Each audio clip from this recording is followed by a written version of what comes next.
Chapter 963. Yu Qianqiu looked at Furong and Wu Lixue. He didn't answer the question. I'm most worried about them. I'm here to bring them back to the immortal world. He was now reflecting on the painful experience. He would rather take the risk of the girls not getting along with him to bring them back. Otherwise, it would be too dangerous for them to stay in the human world. Moreover, Yan Zhuoxing could change his appearance. It was simply impossible to guard against him. If one of the girls fell into his hands, he might not be able to save them in time every time. After all, Yan Zhuoxing was not a fool. If something happened to him, he might regret it for the rest of his life. The girls looked at each other. Nongzhu frowned and said, "The immortal world is not peaceful. The Heartless Palace is eyeing you covetously. Is it convenient to bring them there? There shouldn't be any big problems in the illusionary immortal city. At least it's safer than the human world." Yu Qianqiu glanced at Ziyi and said, "You and Ziyi should go too. I've fought with Yan Zhuoxing before. He does have some tricks up his sleeve, especially the demonic blade in his hand. I'm afraid you're not his opponent now. For safety's sake, let's leave for now." Yes. Ziyi's eyes were sparkling as she nodded to persuade her master. Nongzhu glanced at her angrily and knew what she was thinking. However, when she looked at the purple bamboo forest around her, she hesitated. Obviously, she couldn't let it go. After all, the purple bamboos here were his favorite. Yu Qianqiu knew what she was thinking. He smiled and said, "Aren't the disciples of Southern Ming nearby? Let them take care of it for now. When the time is right, everyone can come back. There's nothing to worry about." Nongzhu nodded and said, "That's all we can do." After a short discussion, they decided to leave immediately without further ado. Nongzhu flew away to look for the disciples of the Southern Ming Empire. Yu Qianqiu, on the other hand, headed straight for the backyard of Zhu Lang Blessed Land. Yu Qianqiu came to the door of a bamboo house that looked like a stilted building. Just as he was hesitating whether he should push the door open or not, the bamboo door opened with a creak. The allure seductress held the door with one hand and looked behind him to make sure there was no one behind him. She leaned against the door gracefully and looked at him with her bright eyes, which made Yu Qianqiu's heart palpitate. He coughed and said, Are you used to living here?" The allure beauty covered her mouth and giggled. She then asked with a smile, "Are you here to see me and say goodbye? Or, are you wondering if I'm among the people you're taking away?" Hearing this, Yu Qianqiu was stunned. Obviously, Nongzhu had already woken up from her meditation. The distance between the front and the back of the yard was not big, so it was not difficult for her to overhear the conversation between Yu Qianqiu and Nongzhu. Obviously, she had heard what she should have heard. "Did you hear all of it?" Then he said with a wry smile, "Yan Zhuoxing already knew the relationship between you and me. When we were in Lingfang Valley, he used you to threaten me. It's not safe for you to stay in the human world. You'd better leave with me." The allure beauty stretched out her arms and touched her hair. Then she shook her head with a smile and said, "I won't leave." "Why?" Yu Qianqiu frowned and said, "It's not too late for you to come back after I find a way to deal with that guy. Please believe me. I'm just leaving for a while. You can come back later if you want." "Of course I believe you. If I didn't believe you, I wouldn't have abandoned my sect and everything to follow you to the purple bamboo forest in the South Sea. Now I'm alone and have no one to rely on. Who else can I trust except you?" The allure beauty winked at him and said. She really couldn't stand it. Yu Qianqiu turned his head to avoid looking at her face. He made way for her and said, "You go to the front yard and meet with them. I'll go wake Yu up. We'll leave together later." He thought she had agreed. Unexpectedly, the allure beauty shook her head slowly and said, "You guys go. I won't go. Anyway, I'm alone and have no one to love me. If Yan Zhuoxing kills me, then so be it. That way you won't pity me and I'll be a burden by your side. I don't want to be someone else's burden." Yu Qianqiu looked back and was speechless. What was she talking about? He then said with a wry smile, "Aren't you just saying that out of anger? Did I offend you in some way?" The allure beauty tilted her head and looked at him curiously. She blinked her eyes and said, "Don't you know where you offended me? This woman really knows how to rub my sore spot." Yu Qianqiu felt guilty. Why did he feel that this woman was leading him astray again? So he pretended to be at a loss and shook his head repeatedly. "I really don't know." The allure beauty sneered and said, "Okay, then come in and I'll tell you." She stretched out her jade-like arm and directly grabbed the clothes on Yu Qianqiu's chest. She forcefully pulled him in and closed the door. She then set up a soundproof enchantment in the room. She straightened her chest and pressed Yu Qianqiu step by step. Why don't you continue to pretend? She had already thrown caution to the wind. She knew that if she didn't take this opportunity to force Yu Qianqiu to break the window paper, it would be even more difficult in the future. After thinking about it for all these years, she finally understood that the past was in the past. She was still the allure beauty who dared to love and hate. Why should she be bound by invisible constraints and be entangled in the middle of the night when no one was around? So she resolutely decided to be herself. At the same time, she also decided to tear off the hypocritical mask of that lecherous but cowardly guy. Everyone had a clear understanding of the matter. There was no need to face hypocrisy with a conscience. What she liked was what she liked. What did it have to do with others? Of course, it took a lot of courage to make such a decision. It was difficult for her to make up her mind alone. It was someone else who really made her make this decision, and this person was in the bamboo house next door. Especially after hearing the conversation between Yu Qianqiu and Nongzhu, that person immediately came up with an idea to let her threaten Yu Qianqiu at this time. Yan Yu, who was sitting cross-legged, slowly opened her eyes after the two people next door entered the room and stopped moving. She smiled bitterly and shook her head. She had seen many things between men and women in the dormant spring house. In this aspect, nothing could be hidden from her eyes. After getting along with the allure beauty for a long time, she naturally found out the secret of the allure beauty. Otherwise, why did the allure beauty go to the cornucopia to find Yu Qianqiu in the dormant spring house? It should be known that the more unruly a woman looked on the surface, once she fell in love with a man, she could really do anything. He could die with just a word. This kind of woman could not afford to be hurt. If it was just the wishful thinking of the allure beauty, she would not have fanned the flames. No woman liked her man to have many women. However, she also saw the guilty conscience hidden in the bottom of Yu Qianqiu's heart. If he was open-minded, why would he have a guilty conscience? It was only because of some special reasons that he didn't dare to take even half a step out of line. Finally, there was the scene next door. Yan Yu didn't know whether she had done a good deed or if she had done something stupid. In fact, she knew in her heart that the reason why she did this was not because she was willing, but because of her inferiority due to being born in a brothel. In addition, she cared too much about Yu Qianqiu and was afraid of losing him. She just wanted to please Yu Qianqiu, but why was there a trace of bitterness in her mouth that was difficult to swallow? Yu Qianqiu had never been so afraid before when he saw the allure temptress's large breasts pressing against him. He retreated in a panic until he was forced to the wall and had nowhere to retreat. He raised his hand and smiled bitterly. I surrender. I surrender. Stop right there. What do you want? Seeing his trembling appearance, the allure beauty was angry and funny at the same time. She bit her red lips and said, In the past I would go wherever you told me to go and I would not say anything if you took me, but today I want a reason. Why do you want me to listen to you like this? With a cold expression, Yu Qianqiu put down his hands and stood up straight. He said indifferently, Don't get the wrong idea. You and I have known each other for a long time. I just don't want Yan Zhuixing to use you to threaten me. There is no other meaning. It is not what you think at all. These words should be enough to hurt a woman's heart, but the allure beauty did not take it seriously. She asked with a smile, What else? Under such pressure, Yu Qianqiu could not pretend anymore. He said with a bitter smile that he also wanted to avoid. The biggest reason is naturally because you are my master's wife. I have the responsibility and obligation to protect your safety. Go to hell. Hearing this, the allure beauty flew into a rage. She directly grabbed Yu Qianqiu's lower body with one hand and grabbed his penis. Yu Qianqiu was so shocked that he almost forgot about the pain. His nerves were numb for 3 seconds. Immediately he was in so much pain that tears almost came out. He shouted, Stinky bitch, quickly give me your hand. You are F***king crazy. Quickly let go. If you don't let go, don't blame me for being rude. There is no good man, especially a perverted man like you who has no guts. You are a good for nothing even if you are alive. The allure beauty did not loosen her grip on his lower body. Instead, she increased her strength. She gritted her teeth and said, I have already shamelessly sent myself to you.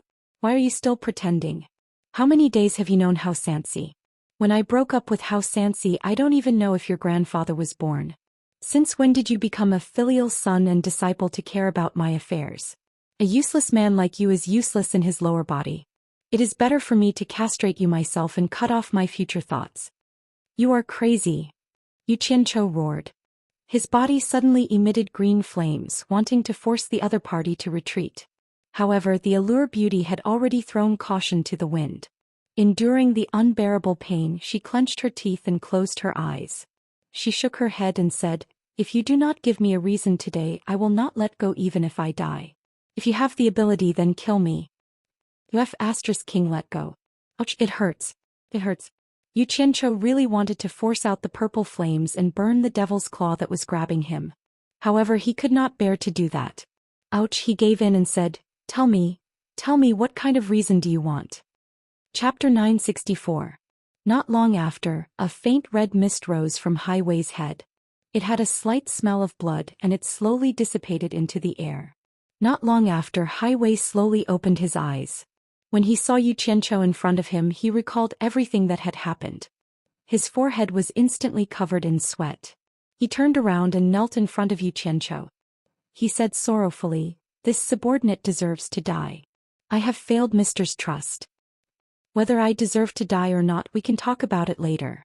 Tell me what happened first," Yu Qianzhou said calmly with a fishing rod on his shoulder.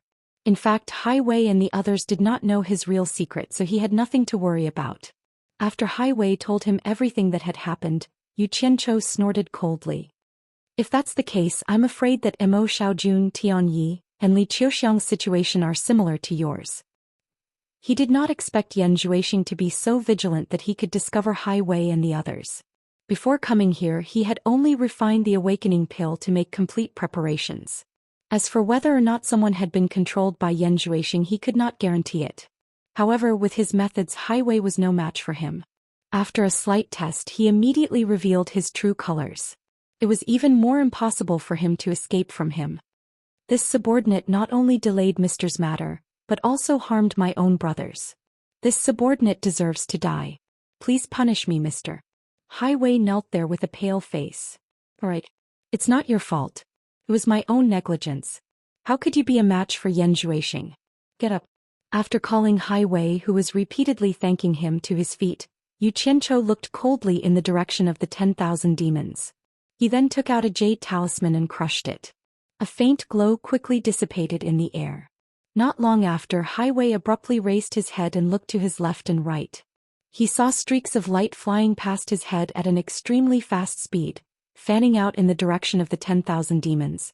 Just as he was about to say something, Yu Qianzhou waved his hand and said, "Come and meet me at Xiaojuan's place." Seeing Yu Qianzhou's nonchalant expression, Hai Wei immediately understood that the group of experts flying over his head were Yu Qianzhou's men. Alarmed, he cupped his hands and said, "Yes." By the time he raised his head, Yu Qianzhou had already disappeared. His guess was right. These people were indeed Yu Qianzhou's men. They were the 3,000 people that Yu Qianzhou had brought from the hero army that he had trained in the Divine Ruin Realm. After Yu Qianzhou gave the order, the 3,000 immortal experts, who had already surrounded the 10,000 demons, immediately moved towards the 10,000 demons. Their purpose was to flatten the 10,000 demons. Perhaps sending such a powerful lineup to deal with the 10,000 demons was making a mountain out of a molehill, but he was here to completely flatten the 10,000 demons. If he sent other forces in the human world, he was afraid that there would inevitably be fish that slipped through the net. Apart from wanting to cut off all of Yan Zhuixing's external help, he also wanted to use the thunderous momentum of quickly raising the myriad demons' palace to intimidate the others. This was to prevent people from not being able to see the situation clearly and secretly assisting Yan Zhuixing. At the same time, the Green Gang and the Hong Gang had already sent out a large number of people, mobilizing and joining forces with various sects to clean up all the disciples of the 10,000 demons in the Chinese cultivation world and search for Yan Zhuixing. Sikong Ju of the World Chamber of Commerce had also used the huge network of the World Chamber of Commerce to pass on Yu Qianzhou's decree to the forces of various countries. Any disciple of the 10,000 demons would be killed without mercy, and Yan Zhuixing would be rewarded with 10 billion high-grade spirit stones if he was found and reported. All the news would also be fed back to Yu Qianzhou at any time through the huge network of the World Chamber of Commerce. What was even more extreme was that because Yu Qianzhou knew that Yan Zhuixing needed the blood of virgins to cultivate the demonic arts, He issued an order to the world that no matter where, once a woman was found to have disappeared or died for no reason, the local forces must immediately investigate the cause of the disappearance or death, or else they would be severely punished. From this, it could be seen that Xianxia clearly wanted to force Yan Zhuixing to death this time, and he would not stop until he killed him. As a result, many people sighed endlessly. Nowadays, there was absolutely no one else in the whole world who could mobilize such a huge force at any time except for Xianxia. As expected, Mo Xiaojun and Hai Wei both ran away after being probed by Xianxia, but he was caught by Xianxia on the spot with his fishing rod. By the time Hai Wei arrived, Mo Xiaojun, who had woken up after taking the spirit awakening pill, was so scared that he was sweating profusely and begging for forgiveness. Xianxia did not say much. He looked at the two of them and said, "You two go to the 100 Flowers Valley and meet me." After that, he directly flew in the direction of the 10,000 demons. When he flew to the 10,000 demons, the encirclement had already come to an end. All the buildings of the 10,000 demons had been turned into ruins. Not a single intact building could be found, and there were corpses everywhere. Think about it, even if all the disciples of the 10,000 demons joined forces, how could they be a match for 3,000 immortal experts? It was a massacre without any ability to fight back. Where the multicolored lights were concentrated, miserable screams could be heard incessantly. Xianxia quickly flew over, and when he saw the hundreds of people huddled in front of a cave, he said to Zhang Ping, who was commanding the battle, "Stop for a moment." The black-masked Zhang Ping quickly gave the order to stop the attack, and the 3,000 masked immortal experts immediately stopped and surrounded the place. Among the hundreds of people of the 10,000 demons, there were Yan Wuqian and Yan Bugui, the palace master of the 10,000 demons, Bu Yunxiao, the elders, consecrators, and disciples of the 10,000 demons, as well as Man Hu and his martial brothers. Third brother Xian was also among them. One by one, the battered and exhausted people suddenly realized that their ferocious opponents had stopped attacking. They trembled with fear and felt a little surprised. When they looked around, they immediately noticed that Xianxia was floating in the air, staring at them coldly. "Xianxia, the 10,000 demons have no enmity with you. Why did you kill us like this?" The palace master of the 10,000 demons, Bu Yunxiao, pointed his sword at the sky and roared in anger. Countless disciples of the 10,000 demons had died, and now the entire 10,000 demons was going to end in his hands. How could he not be angry? "Humph." Xianxia said indifferently, "Don't tell me you don't know why." Bu Yunxiao, who was still about to roar, was pulled back by his master Yan Wuqian. Yan Wuqian, whose clothes were ragged and his face was covered in blood, shook his head and laughed miserably. "I was worried that such a day would come, but I always held on to a trace of hope. I didn't expect this day to come so soon. Unfortunately, he didn't listen to my advice. So much so that I implicated the entire 10,000 demons. I am the sinner of the 10,000 demons." He then pulled his son Yan Bugui. The father and son looked at each other without saying a word. Only the winner was the king and the loser was the bandit. The sad wind messed up the blood-stained white hair of the father and son. Yan Wuqian suddenly looked up at the sky and said, "Xianxia, for the sake of our friendship, let the rest of the 10,000 demons go. Everything was caused by my Yan clan and it has nothing to do with anyone else. Please let the disciples of the 10,000 demons go. They didn't know anything. As long as you let them go, my father and I are willing to commit suicide in front of you." "Master, don't." Bu Yunxiao and Qiu Yun screamed at the same time. The rest of the 10,000 demons looked at the father and son with resentment. It was impossible to say that they didn't hate them, even if Yan Wuqian was the previous sect leader.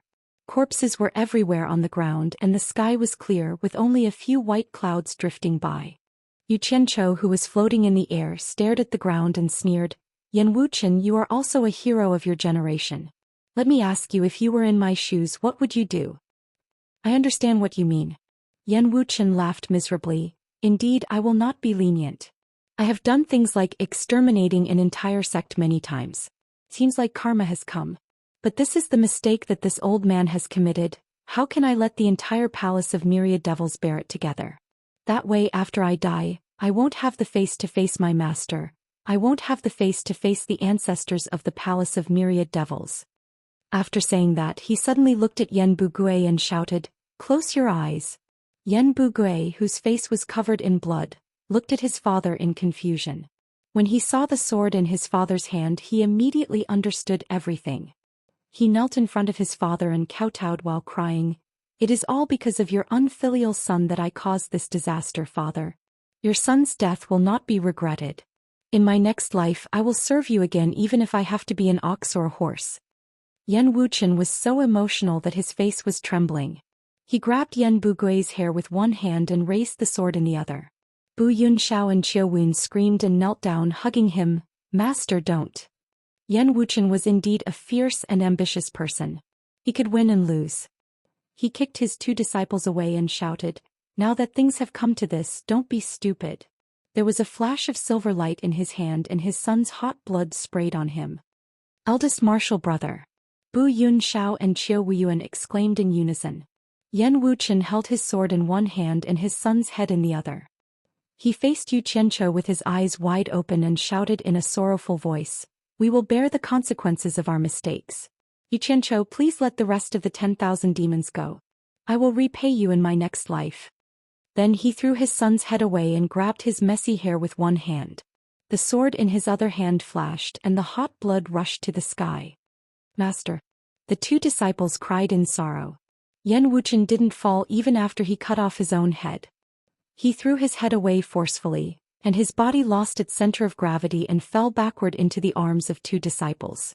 Following the death of the father and son, the resentment that had accumulated in the hearts of the people of the Myriad Demons Palace also dissipated when the two heads fell to the ground. The Yan father and son had finally given the Myriad Demons Palace an explanation. The remaining several hundred disciples of the Myriad Demons Palace all knelt down and kowtowed to Yan Wuqian's headless corpse.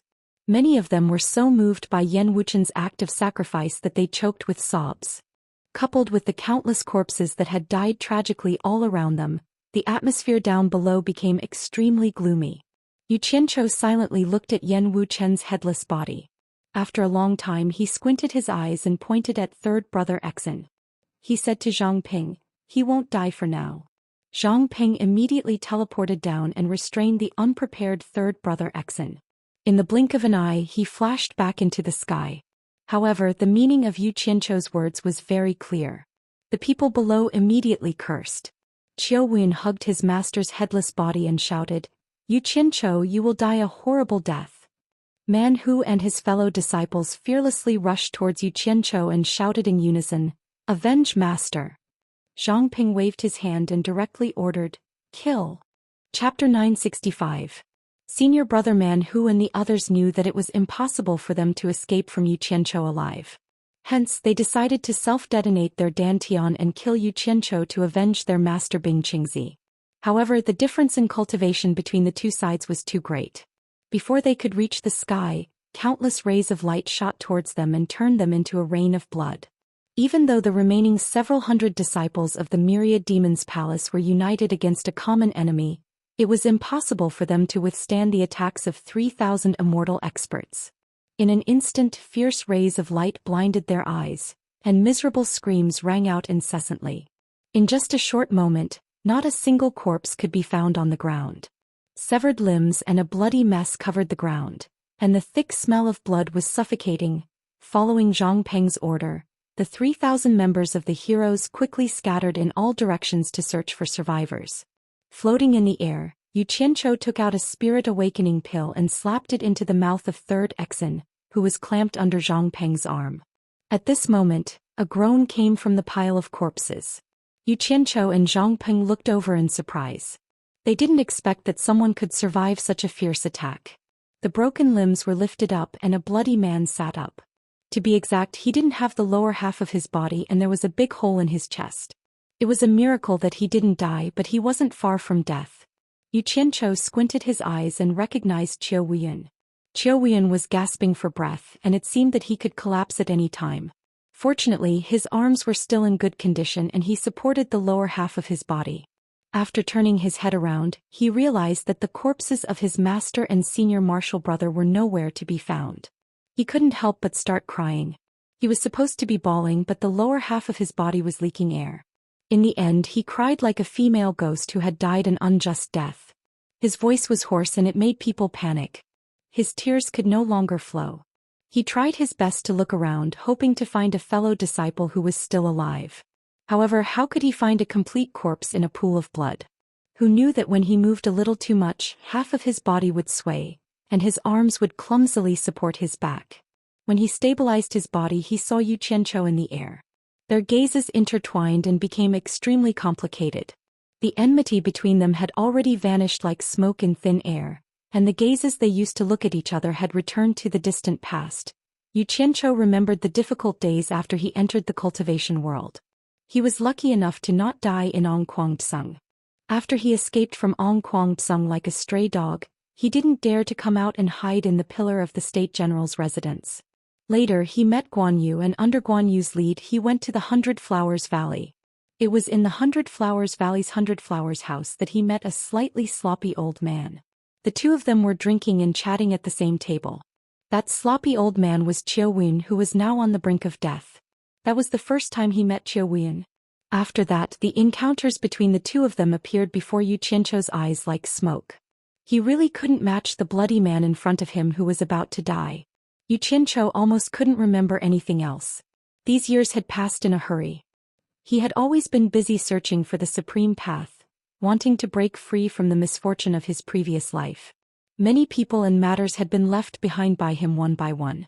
In short, he had killed a lot of people and his hands were stained with blood. He didn't know if it was because he was really cruel or because he had always been estranged from the people and things in this world.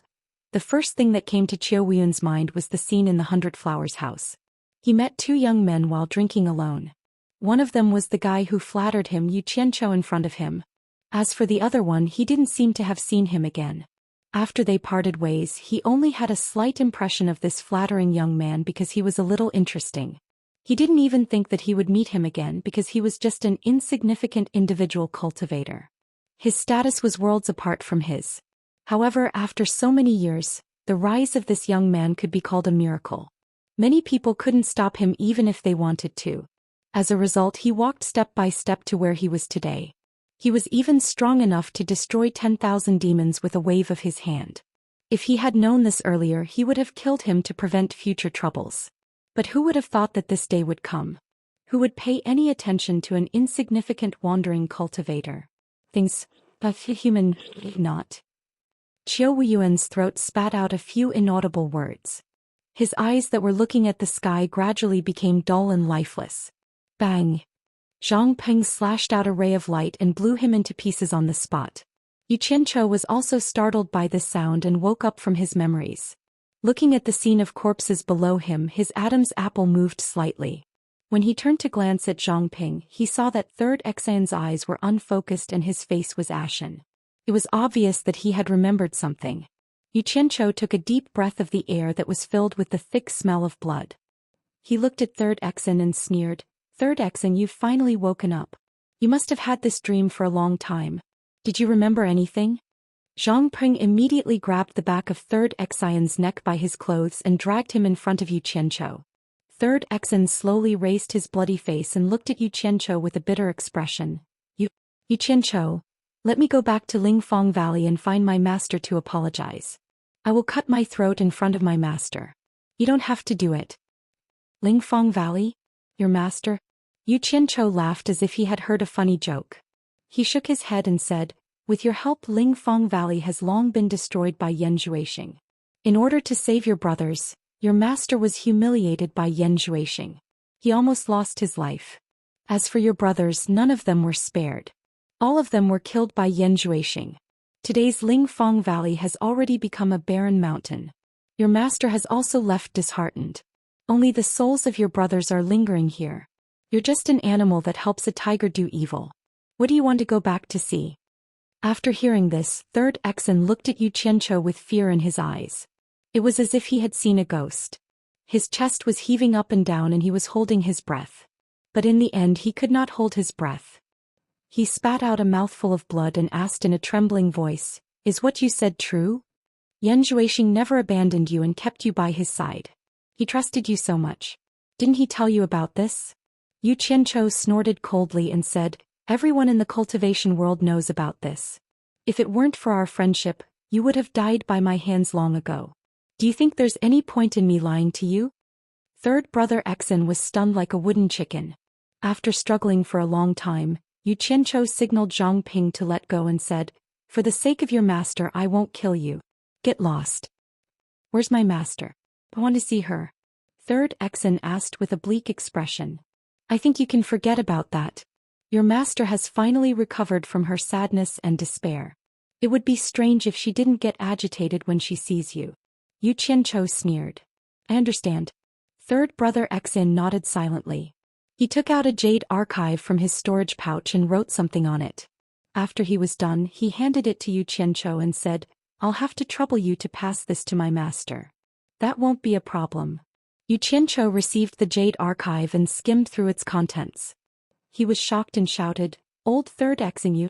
However, he was too late to stop Old Third Exin. He saw Old Third Exin's chest puff out as a hole appeared where his heart should have been. Finally, blood gushed out of his mouth. It was unclear what Old Third Exin was mumbling, but it was probably some sort of apology. Then Old Third Exin plummeted to the ground. Yu Qianzhou held the jade archive in his hand as he watched Third brother Exin fall from the sky. He was speechless. Initially, he wanted to incite Third brother Exin to help him be a spy. Based on his understanding of Yan Zhuixing, he wanted to see if he could find Yan Zhuixing, who knew that he might have overdone it. Instead of seeking revenge, Yan Zhuixing felt guilty and committed suicide by exploding his heart meridian. What a mess. Yu Qianzhou looked at the jade archive in his hand. It was filled with words of apology to Lu Yanqing. His reaction was a little slow. "Damn it. You sure have it easy. You committed a bunch of mistakes and yet you don't know how to repent. You just die." Yu Qianzhou muttered as he looked down. When he raised his head, the 3,000 men had returned.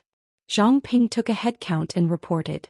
Yu Qianzhou looked around and waved his hand expressionlessly. Everyone disappeared into thin air. However, all that was left were ruins. The corpses in the pools of blood painted a picture of the aftermath of a great battle. As the thick smell of blood spread, it soon attracted a large number of eagles and other birds to circle in the sky. The carnivores hiding deep in the mountains also began to poke their heads out of their caves. Smelling the blood in the air, they became unusually excited and restless. In the sky above the back mountain of the 100 Flowers Valley, Amano and Li Qiuxiang hung their heads in fear behind Yu Qianzhou. Yu Qianzhou looked deeply at the magnificent 100 Flowers Palace on the top of the mountain in the distance. He had wanted to bring people to destroy the 100 Flowers Palace in one fell swoop, but when he recalled Qiu Weiyuan's gaze before he died, a string in his heart moved. He remembered his promise to Ma Jiugu of Fuxian Island, that he would take care of Baihua Fairy and her daughter. It was also because of this that he did not bring back the 3,000 men from the 10,000 demons to the realm of gods after sending them back to the 100 Flowers Valley. Otherwise, according to his previous plan, the 100 Flowers Valley would not be able to escape. Even so, he still had to do what he had to do. This time he would not stop until he killed Yan Zhuixing. It won't be long before Mo Xiaojun and Hai Wei come to the 100 Flowers Valley. After you meet up, go to the Hong Gang and Qin Gang to assist Hong Qi and Gu Qingyun. When you see them, tell them to spread the news along with the forces of the World Commerce Association.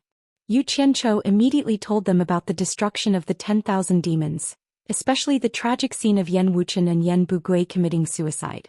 He wanted to see if Yan Zhuixing would come to seek revenge after hearing about this. Chapter 966. The atmosphere in the 100 Flowers Valley was still the same.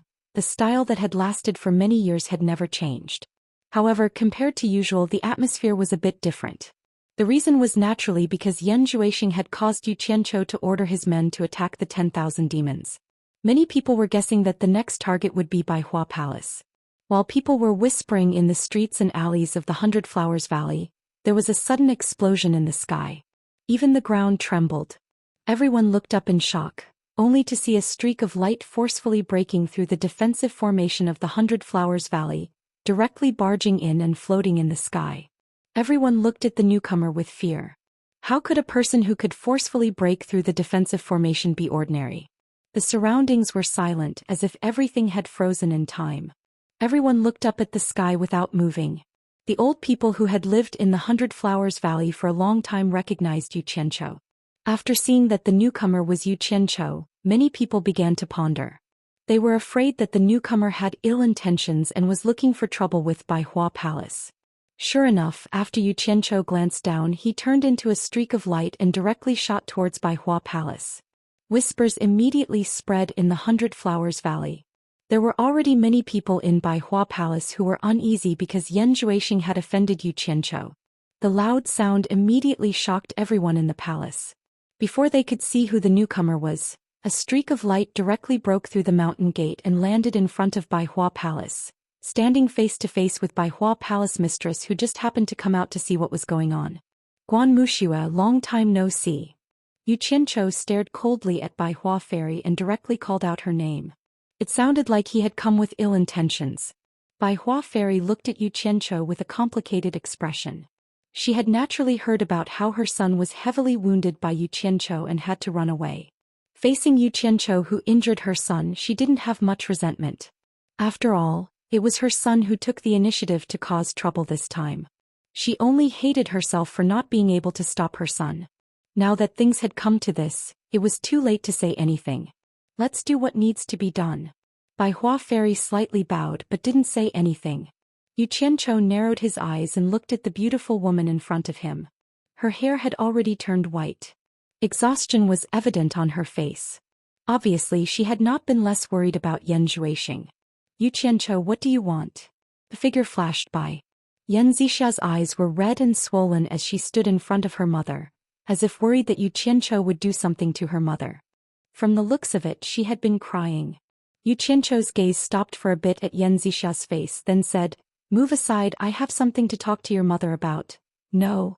Yan Zixia protected her mother with all her might and shouted, "My brother's matter has nothing to do with my mother. If you want to kill someone, just kill me." "Ah."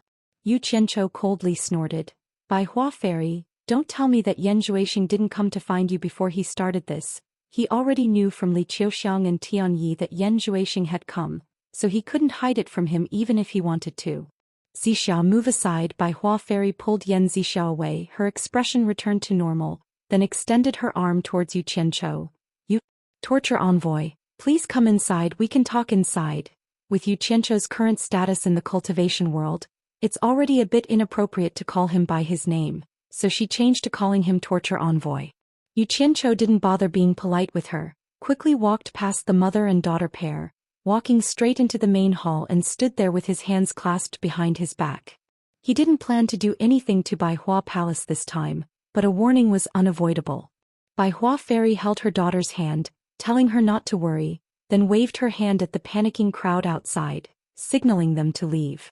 She then slowly walked behind Yu Qianzhou and asked, "Torture envoy, what brings you here today?"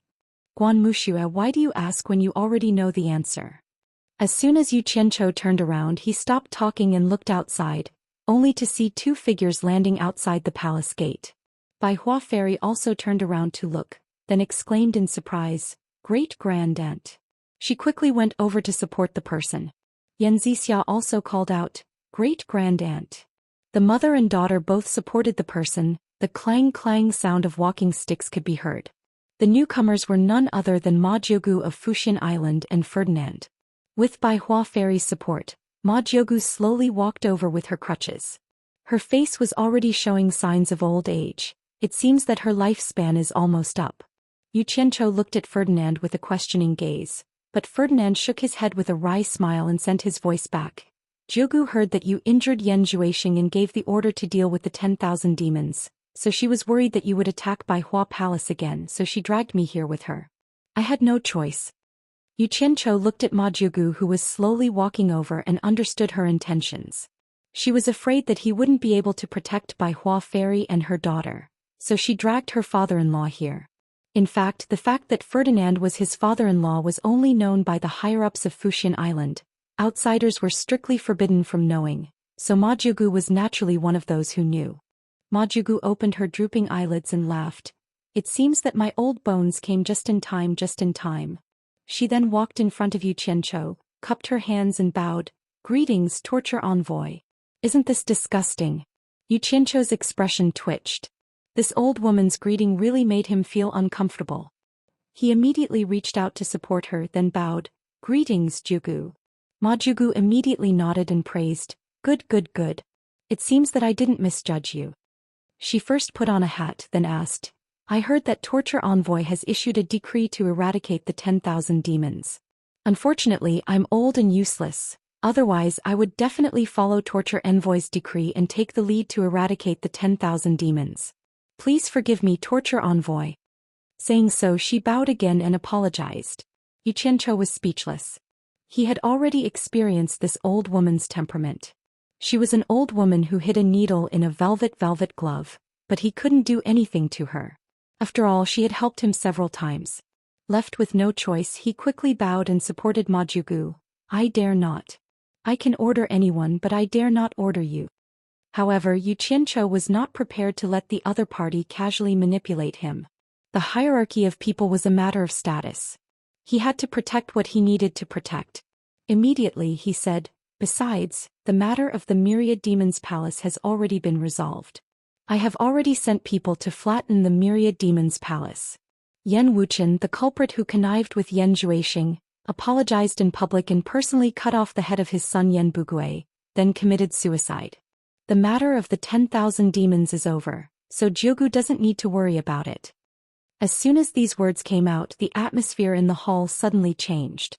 Xianxia could feel that Ma Jiugu's arm, which he was supporting, slightly trembled. Ferdinand was even more dumbfounded as he looked at him. He didn't expect him to eradicate the #1 demonic sect so quickly. In fact, not much time had passed since the 10,000 demons were eradicated. Xianxia directly teleported here after finishing the matter over there, so the news didn't have time to spread out. Naturally, no one else knew about it. Yan Bugui is dead. Bai Hua Fairy's face instantly turned pale, and her body staggered a few steps back. In fact, she and Yan Bugui had always had a good relationship. They were forced to separate because they had no other choice. Now that she heard that her husband was dead, she couldn't take the blow. You killed my father. I'm going to kill you. Yan Zixia suddenly roared crazily after a moment of absent-mindedness. She rushed towards Xianxia, but before she could touch Xianxia, she was hit by Ma Jiugu's Demon Slayer staff and fainted on the spot. Chapter 967. Ma Jiugu ignored her, and now was not the time to care about her. There were more important things to deal with. She turned her head to look at the absent-minded Bai Hua Fairy, then looked at Xianxia and said with a smile, Torture Envoy, you are indeed swift and decisive. May I ask if you are here because that unfilial son of Mu Shui has caused trouble and wants to implicate Bai Hua Palace? Jiugu is wise. Xianxia followed up on her words. Yan Zhuixing's demonic technique is extremely vicious and has endangered the safety of the entire cultivation world. Before he came out to cause trouble, he came to Bai Hua Palace and met with Bai Hua Fairy, but Bai Hua Fairy concealed it and almost caused a disaster. This is tantamount to becoming the enemy of the entire cultivation world. If he is not punished severely, I'm afraid it will be difficult to convince the public. Ferdinand looked at him speechlessly. However, the winner is king and the loser is the bandit. The winner is always right, so what can others do? Ma Jiugu naturally understood this, but she still nodded in agreement. Torture Envoy, I deeply admire you for taking care of the safety of the entire cultivation world. However, it is innate for a mother and son to be connected. How many mothers in the world would harm their own son? Moreover, Mu Shui had only met Yan Zhuixing once and did not help him with anything. This meant that Mu Shui still had a clear view of what was right and what was wrong. She shouldn't be implicated. Don't you think so, Torture Envoy? Xianxia looked at this seemingly slow-witted but actually shrewd old woman in front of him and felt a bit of admiration for her. She was already past her prime, but she still ran around for the sake of a younger generation. It was truly admirable. But he still insisted, Jiugu is right, but if I don't punish him severely, it will be difficult to convince the public. If this matter is spread out and someone else helps Yan Zhuixing, how can I deal with it? Ma Jiugu slowly turned her head to look at the absent-minded Bai Hua Fairy, then said, I'm sure that only the few of us here know about this matter. If Torture Lord is willing to spare the mother and daughter, I guarantee that no one else will leak this matter, otherwise Torture Lord can blame it on this old lady. Saying so, she looked at Ferdinand. Ferdinand can be a witness. Hearing this, Ferdinand smiled bitterly in his heart. She wanted him to speak, so he coughed and looked at Xianxia and said, I can vouch for the mother and daughter, to ensure that this matter will not be leaked out. Otherwise, I will be held accountable. Ma Jiugu nodded with satisfaction. This was exactly what she wanted. Yu Qianchou's eyes flickered as he looked at the two of them. He remained silent and appeared to be in a difficult position. He wasn't in a hurry to answer. He just wanted to waste his time here. Ma Jiugu didn't expect Yu Qianchou to still refuse to let go even after Ferdinand had spoken. After thinking for a long time, she frowned and said, I remember that Torture Lord had promised me to protect the mother and daughter. Do you still remember it? Yu Qianchou snorted in his heart. He was waiting for this sentence. Yan Zhuixing had used his women to threaten him twice. If he still wanted to protect his mother and sister, wouldn't that make him even more unscrupulous? He immediately said in a deep voice, This is completely different from my promise to protect them.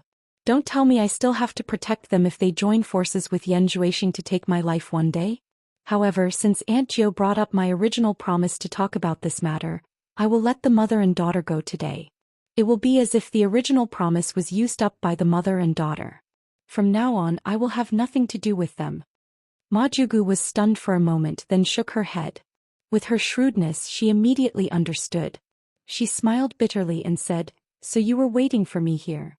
But it's fine. Since I don't have the intention, why should I force it? Saying so, she walked towards the absent-minded Bai Hua fairy with her crutch, held her hand and sighed, Girl. Your man is useless and your son is causing trouble. What's the point of staying here? Come, let's go home. Go home? Where's my home? Broken, scattered. Bai Hua fairy recovered from her trance and looked at Ma Jiugu with tears in her eyes. Girl, don't cry. Go back to supporting Immortal Island. Supporting Immortal Island will always be your home. Live a peaceful life from now on. Let the men fight for the things here. What does it have to do with us women? If we continue to get involved, the ones who will be hurt will always be us women. Ma Jiugu turned around and nodded at Ferdinand. She no longer paid attention to Yu Qianchou and held Bai Hua fairy's hand as she walked outside. Ferdinand immediately picked up Yan Zixia, who had fainted on the ground. Before leaving, he sent his voice to Yu Qianchou. How is Ferong? Yu Qianchou didn't hide it from him and replied, Ferong is fine. I have brought her to the Immortal Realm. You don't have to worry. The Immortal Realm. Ferdinand was shocked.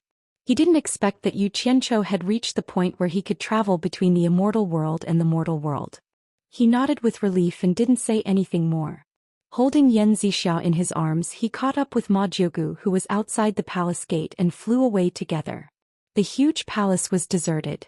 Only Yu Qianchou was left standing alone with his hands behind his back. He was lost in his thoughts. The days when he was with Yan Zixia on Fuxian Island appeared in front of his eyes. But today he took a deep breath, got rid of all distracting thoughts and disappeared. A woman's giggling could be heard from inside Wenqing Palace. A beautiful woman with her beautiful hair tied up in a bun was constantly jumping and dodging, waving the long gauze behind her to tease the little boy who was chasing after her. The little boy had big bright eyes, delicate and cute. He playfully chased after the fluttering gauze. His charmingly naive appearance made the woman chuckle incessantly. Mother, I caught it, I caught it. The little boy grabbed the fluttering palace gauze and cheered. However, he found that his mother was motionless with her back facing him. He ran over and grabbed his mother's hand, shaking it. Mother, mother. He raised his head and stared with his big eyes as if he wanted to call back his mother's attention. However, his mother looked at the door and shouted, Who are you? How dare you trespass here? Guards, guards. But the strange thing was that after she shouted a few times, not a single guard came in. The surroundings were silent. The little boy turned around and saw an unfamiliar man with a pale face slowly walking in without any expression. He quickly stood in front of his mother and shouted with a childish voice, Audacious slave, get out of here. Sure enough, dragons give birth to dragons and phoenixes give birth to phoenixes. The environment dictated it. The person who came was none other than Yan Zhuixing, who had transformed into Zhou Xian. After he was severely injured by Yu Qianchou, he hid within the borders of the Daoist kingdom. Who would have thought that after capturing a few girls to restore his body, it would immediately alarm a lot of cultivators who came to search everywhere. He couldn't understand how a few insignificant mortal girls could cause such a big movement in the cultivation world. After he took the opportunity to capture a person to ask, he found out that Yu Qianchou had already ordered the entire world that as long as a woman disappeared or died without reason, it could be Yan Zhuixing's doing. The local forces must investigate clearly, or else they would be severely punished. After knowing the details, Yan Zhuixing immediately gnashed his teeth in anger. Yu Qianzhou obviously knew that he needed a woman to heal him after he was injured, so he set up a large net in the whole world to capture him. It was obvious that he didn't want to give him a chance to recover his injuries and cultivation, and he wanted to force him into a hopeless situation. However, even though he was angry, he had already experienced the high cultivation of Yu Qianzhou. He was not his opponent at all. Previously, he never thought that Yu Qianzhou would have something in his hands that could restrain his devil blade. Now that he had not recovered from his serious injuries, it was even more impossible for him to be his opponent. If he was accidentally caught by Yu Qianzhou again, Yu Qianzhou would definitely not allow him to escape easily. It might be the time of his death. After several failures, Yan Zhuixing dared not take risks easily anymore. He could already imagine where he might go. With Yu Qianzhou's monstrous power, he might have already sent people to wait for him. Once Yu Qianzhou discovered Xiaoqian, Yu Qianzhou would definitely rush over to kill him. From the looks of it, Xiaoqian knew that Yu Qianzhou was determined to kill him. For a moment he realized that he couldn't find a place in the entire world where he could hide and recuperate. He couldn't help but feel extremely miserable. He realized that he was indeed no different from a stray dog. He was a stray dog that everyone wanted to beat up. However, heaven never bars one's way. He inadvertently thought of the literati of Baiwan country who he had sex with in the past. At that time, because of a moment of tenderness for the literati, he controlled the cultivators of the imperial palace of Baiwan country to protect her before he left. Even the emperor of Baiwan country was under his control.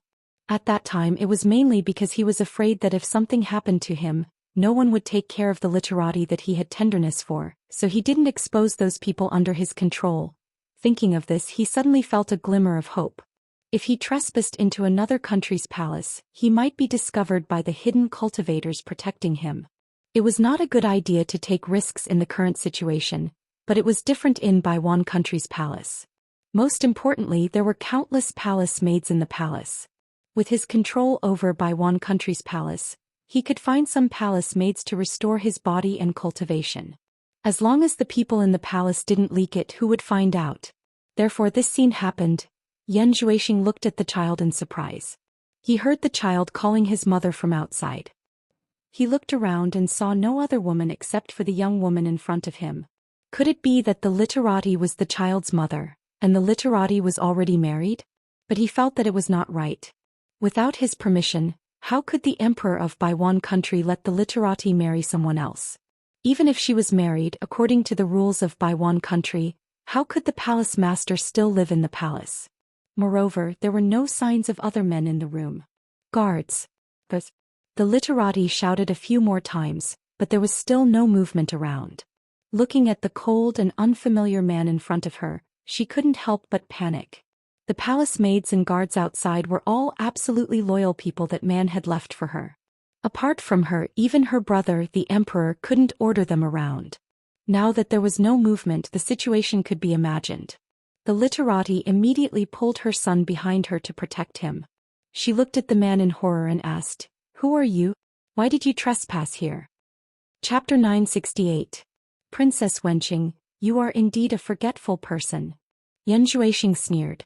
A mass of black murderous aura came out from his body and wrapped around his whole body. When the black murderous aura was sucked back into his body, his original appearance was revealed. However, his face was still pale, which was the result of his serious injuries. Yan Zhuixing. Hipster's voice was trembling. She looked outside the palace and suddenly understood everything. No wonder there was no response from the people outside. It turned out that he had returned. In an instant, tears flowed uncontrollably from her eyes and slid down her cheeks. The child who popped his head out from behind her saw Yan Zhuixing's body emitting black smoke and shrank back in fear. However, when he saw his mother choking and crying, he came out like a little adult. He crossed his arms in front of him and said in a childish voice, "Don't hurt my mother." However, it was obvious that the little adult was shivering. He had never seen someone who could change his appearance. Obviously, he was still afraid. However, in order to protect his mother, he still stood out resolutely. "She is your mother?" Yan Zhuixing snorted. He grabbed the child's clothes and brought him in front of him. He said indifferently, "Who is your father? If you don't tell me, I will throw you to death." Someone actually touched his woman. It was easy to imagine his mood. The child immediately waved his fists and kicked his legs. He shouted in the air, "Bold slave, let me go. My father is the most powerful person in the world. If my father comes and sees you bullying my mother and me, he will not forgive you." Yan Zhuixing was slightly stunned. The most powerful person in the world couldn't be Yu Qianzhou, right? He thought it was ridiculous.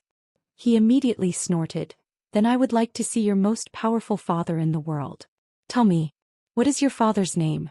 Where is he?" As he said, he raised the child over his head and was about to throw him. "Bold slave, my father is Yan Zhuixing. Let me go or my father will not forgive you." The child was still struggling stubbornly. However, the name he said stunned Yan Zhuixing. After a shiver, he slowly turned around and looked at Wenqing in disbelief with a questioning look. Tears gushed out of Wenqing's eyes. She bit her lips and nodded to Yan Zhuixing, indicating that he was his son. Yan Zhuixing was stunned on the spot. Hipster walked up to him and easily took the child from his arms. She comforted the child who was glaring at Yan Zhuixing angrily and said with a choked voice, "Yun, he is the father that you miss every day. Mother lied to me. He is a bad person. My mother said that my father loves me the most. This person bullied me. He is not my father." The child pointed at Yan Zhuixing's nose and said. Yan Zhuixing swallowed his saliva with difficulty and asked with a trembling voice, "You said he's my son?" He couldn't believe that he actually had a son after just one night with Hipster Qing. Hipster nodded again and said with tears in her eyes, "Not long after you left, I found out that I was pregnant. I was full of joy and looked forward to giving you a surprise when you came back. But I waited and waited and you never came back. After I gave birth to Yun for 10 months, I still waited for you to come back. But you have been gone for 6 years. Yun is already 5 years old. Why are you so cruel? You always come quietly and leave quietly. Why don't you care about my feelings? Do you know how embarrassing it is for a girl to get pregnant out of wedlock? I haven't even dared to take a step out of Wenqing Palace all these years. Have you ever thought about how painful it is for me? Have you always treated me as your plaything? You come when you want and leave when you're tired of playing with me? You don't even bother to say hello. Am I so unbearable in your eyes? If that is the case, then please leave. Don't torture me over and over again." "Mother, don't cry." The child helped Wenqing wipe her tears in her arms. Then he shouted at Yan Zhuixing, "Bad person, get lost. Otherwise I will get someone to beat you out." Yan Zhuixing stood there motionlessly. Looking at the mother and son, he had mixed feelings. He thought that he would be beaten up like a homeless dog. He never thought that his impulsive action back then would allow him to have a home here and a son.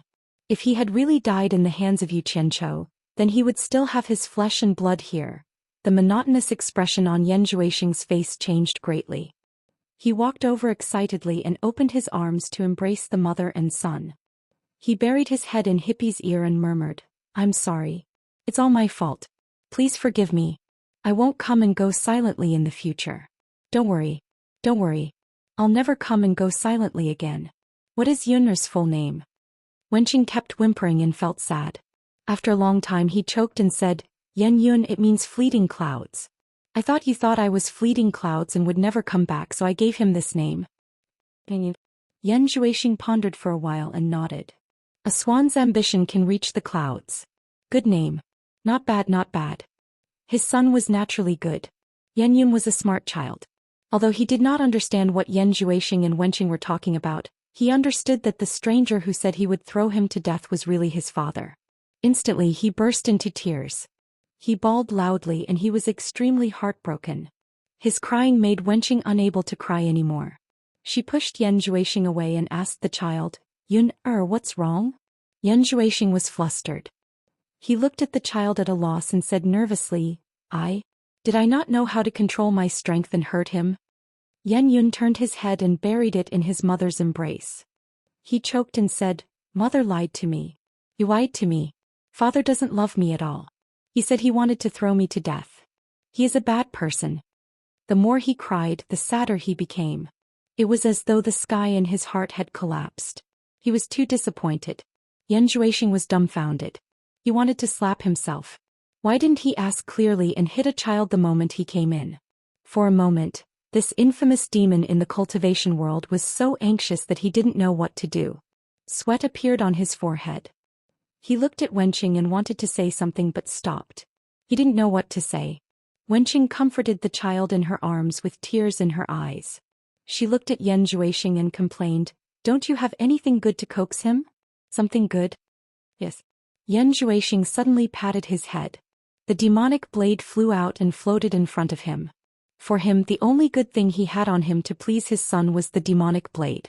The sharp curved blade was shining with a blue light with red shadows. It emitted a beautiful and charming color. The dark blade had a strange demonic pattern that exuded an ancient aura. A unique and nimble crescent moon swayed on Wenqing's shoulder. Little Yan Yun only took a peek at it. His eyes suddenly lit up. He immediately looked up and wiped his tears. He stared at the demonic blade and licked his lips. He was attracted on the spot. Although Wenqing wasn't a person in the cultivation world, he could tell that it should be a weapon. He couldn't help but roll his eyes at Yan Zhuixing. He smiled through his tears and said coquettishly, "Is there such a thing for a child to play with? Aren't you afraid of hurting him?" Yan Zhuixing saw that his son liked it and had stopped crying. He immediately heaved a sigh of relief. He waved his hand and said, "It's okay. If I don't let it hurt people, it won't hurt people." Little Yan Yun, who was crying so hard just now, immediately forgot what sadness was. After all, he had the temperament of a child. He slid down from his mother's arms. The tears on his face hadn't dried yet, but he bit a finger. He raised his head and looked at the demonic blade floating in the air. He seemed to be wondering how it could fly. Yan Zhuixing's eyes lit up. He immediately controlled the demonic blade to fly around the house. As expected, it attracted little Yan Yun to clap and cheer. Not to mention little Yan Yun, even Wenqing was seeing such a magical thing for the first time. His eyes lit up. He didn't know how the demon god would feel if he knew this scene. The weapon he had personally refined had become a toy for a child to play with. Not long after, little Yan Yun completely let go and chased the demonic blade around the house. However, the physical strength of a child was limited. After a long time, he naturally became tired. In the end, he hugged the demonic blade and fell asleep. Under Wenqing's guidance, Yan Zhuixing placed him on a small bed and gently covered him with a blanket. At this moment, the pair of husband and wife looked at each other seriously. After a moment of shyness, Wenqing asked with concern, "Why do you look so pale?" Yan Zhuixing shook his head and said, "You've suffered all these years." These words made Wenqing cry again. He choked and said, "It's okay for me to suffer. I'm just afraid that the child will not have a father in the future." No one would have thought that this was the unruly princess who disguised herself as a man and ran amok in the capital. Yan Zhuixing tilted his head to look at little Yan Yun, who was sleeping soundly. A trace of fear flashed in his eyes. If he hadn't escaped quickly, he would probably have lost his father. He gently let out a breath and comforted Wenqing in his arms. Then he said something to Wenqing's ear and suddenly carried Wenqing horizontally. He walked towards the bed inside, causing Wenqing to exclaim shyly. The clothes of the man and woman on the bed fluttered in the wind. Not long after, two naked bodies were entangled together. Waves of panting and moaning were covered by a soundproof barrier. This time, Yan Zhuixing did his best to serve Wenqing, somewhat like making up for it. After the deed, the two of them hugged each other. Their hearts were connected and they talked about everything. Yan Zhuixing told Wenqing about his background in detail, as well as what he had experienced all these years. He didn't hide anything, including how he had suffered a few losses at the hands of Xianxia. Wenqing was just a mortal. This was the first time she had heard of the exciting and bizarre stories of the cultivation world. She was even more impressed by Xianxia, who had tried to kill Yan Zhuixing time and time again. Chapter 969. Princess Wenqing, you are indeed a forgetful person. Yan Zhuixing sneered. A mass of black murderous aura came out from his body and wrapped around his whole body. When the black murderous aura was sucked back into his body, his original appearance was revealed. However, his face was still pale, which was the result of his serious injuries. Yan Zhuixing. Wenqing's voice was trembling. She looked outside the palace and immediately understood everything. No wonder there was no response from the people outside. He was back. In an instant, tears flowed uncontrollably from her eyes and slid down her cheeks. The child who popped his head out from behind her saw Yan Zhuixing's body emitting black smoke and shrank back in fear. However, when he saw his mother choking and crying, he came out like a little adult. He crossed his arms in front of him and said in a childish voice, "Don't hurt my mother." However, it was obvious that the little adult was shivering. He had never seen someone who could change his appearance. Obviously, he was still afraid. However, in order to protect his mother, he still stood out resolutely. "She is your mother?" Yan Zhuixing snorted. He grabbed the child's clothes and brought him in front of him.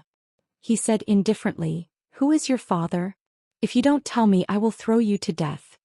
Someone actually touched his woman. It was easy to imagine his mood. The child immediately waved his fists and kicked his legs. He shouted in the air, "Bold slave, let me go. My father is the most powerful person in the world. If my father comes and sees you bullying my mother and me, he will not forgive you." Yan Zhuixing was slightly stunned. The most powerful person in the world couldn't be Yu Qianchou, right? He thought it was ridiculous. He immediately snorted, "Then I would like to see your most powerful father in the world. Tell me, what is your father's name? Where is he?" As he said, he raised the child over his head and was about to throw him. "Bold slave, my father is Yan Zhuixing. Let me go or my father will not forgive you." The child was still struggling stubbornly. However, the name he said stunned Yan Zhuixing. After a shiver, he slowly turned around and looked at Wenqing in disbelief with a questioning look. Hipster burst into tears and nodded to Yan Zhuixing with misty eyes. He bit his lips and nodded to Yan Zhuixing, indicating that he was his son. Yan Zhuixing was stunned on the spot. Hipster walked up to him and easily took the child from his arms. She comforted the child who was glaring at Yan Zhuixing angrily and said with a choked voice, "Yun, he is the father you miss every day. Mother lied to me. He was a bad person. Mother said that father loves me the most. This person bullied me. He's not my father." The child pointed at Yan Zhuixing's nose and said. Yan Zhuixing swallowed his saliva with difficulty and asked with a trembling voice, "You said he's my son?" He couldn't believe that he actually had a son after just one night with the hipster. Hipster nodded again and said with tears in her eyes, "Not long after you left, I found out that I was pregnant. I was full of joy and looked forward to giving you a surprise when you came back. But I waited and waited and you never came back. After I gave birth to Yun for 10 months, I still looked forward to your return every day. But you have been gone for 6 years. Yun is already 5 years old. Why are you so cruel? You always come quietly and leave quietly. Why don't you care about my feelings? Do you know how embarrassing it is for a girl like me to get pregnant out of wedlock? I almost didn't dare to take a step out of Wenqing Palace all these years. Have you ever thought about how painful it was for me? Have you always treated me as your plaything? You come when you want and leave when you're tired of playing with me? You don't even bother to say hello. Am I so unbearable in your eyes? If that is the case, then please leave. Don't torture me over and over again." "Mother, don't cry." The child helped Hipster wipe her tears in her arms. Then he shouted at Yan Zhuixing, "Bad person, get lost or I will get someone to beat you out." Yan Zhuixing stood there motionlessly. Looking at the mother and son, he had mixed feelings for a moment. He thought that he would be beaten up like a homeless dog.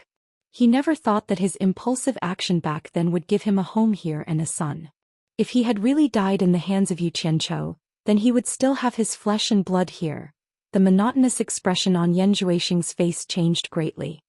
He walked over excitedly and opened his arms to embrace the mother and son. He buried his head in Hippie's ear and murmured, "I'm sorry. It's all my fault. Please forgive me. I won't come and go silently in the future. Don't worry. Don't worry. I'll never come and go silently again." "What is Yun's full name?" Hippopotamus whimpered incessantly. After a long while he choked with sobs and said, "Yan Yun, a homonym for passing clouds and smoke. I thought you thought of me as a passing cloud and would never return, so I gave him this name." Yan Zhuixing pondered for a moment and nodded. "A swan's ambition can reach the clouds. Good name. Not bad, not bad." His son was naturally good. Yan Yun was a smart child. Although he didn't quite understand what Yan Zhuixing and Hipster were talking about, he figured out that the stranger who said he would kill him was really his father. Instantly he burst into tears. Yan Yun was a smart child. Yan Yun didn't understand what Yan Zhuixing and Hipster were talking about. He bawled loudly and he was extremely heartbroken. His crying made Hipster unable to cry anymore. She pushed Yan Zhuixing away and asked the child, "Yun, what's wrong?" Yan Zhuixing was flustered. He looked at the child helplessly and said nervously, Did I not know how to control my strength and hurt him? Yan Yun turned his head and buried it in his mother's embrace. He choked and said, "Mother lied to me. You lied to me. Father doesn't love me at all. He said he wanted to kill me. He is a bad person." The more he cried, the sadder he became. It was as though the sky in his heart had collapsed. He was too disappointed. Yan Juexing was dumbfounded. He wanted to slap himself. Why didn't he ask clearly? Why did he hit a child the moment he came in? For a moment, the notorious devil in the world of cultivators was so anxious that he didn't know what to do. Cold sweat appeared on his forehead. He looked at Hipster and wanted to say something but then hesitated. He didn't know what to say. Hipster comforted the child in his arms with tears in his eyes. He looked at Yan Juexing with a good mood and complained, "Don't you have anything good to coax him? Something good?" "Yes." Yan Juexing suddenly patted his head. The demonic blade flew out and floated in front of him. For him, the only good thing he had was the demonic blade to please his son whom he had just met for the first time. The sharp curved blade was shining with a cold blue light with red shadows. It emitted a magnificent and charming color. The dark blade had a strange demonic pattern that exuded an ancient aura. A unique and nimble crescent moon swayed on Hipster's shoulder. Little Yan Yun only took a peek at it. His eyes suddenly lit up. He immediately raised his head and wiped his tears. He stared at the demonic blade and licked his lips. He was attracted on the spot. Although Hipster wasn't a person in the cultivation world, he could tell that it should be a weapon. He couldn't help but roll his eyes at Yan Juexing. He smiled through his tears and said coquettishly, "Is there such a thing for a child to play with? Aren't you afraid of hurting him?" Yan Juexing saw that his son liked it and had stopped crying. He immediately heaved a sigh of relief. He waved his hand and said, "It's okay. If I don't let it hurt people, it won't hurt people." Little Yan Yun, who was crying so hard just now, immediately forgot what sadness was. After all, he had the temperament of a child. He slid down from his mother's arms. The tears on his face had yet to dry, but he bit a finger. He raised his head and looked at the demonic blade floating in the air. He seemed to be wondering how it flew. Yan Juexing's eyes lit up. He immediately controlled the demonic blade to fly around the house. As expected, it attracted little Yan Yun to clap and cheer. Not to mention little Yan Yun, even Hipster was seeing such a magical thing for the first time. His eyes were full of splendor. He didn't know how the demon god would feel if he knew this scene. The divine weapon he had personally refined had become a toy for a child to play with.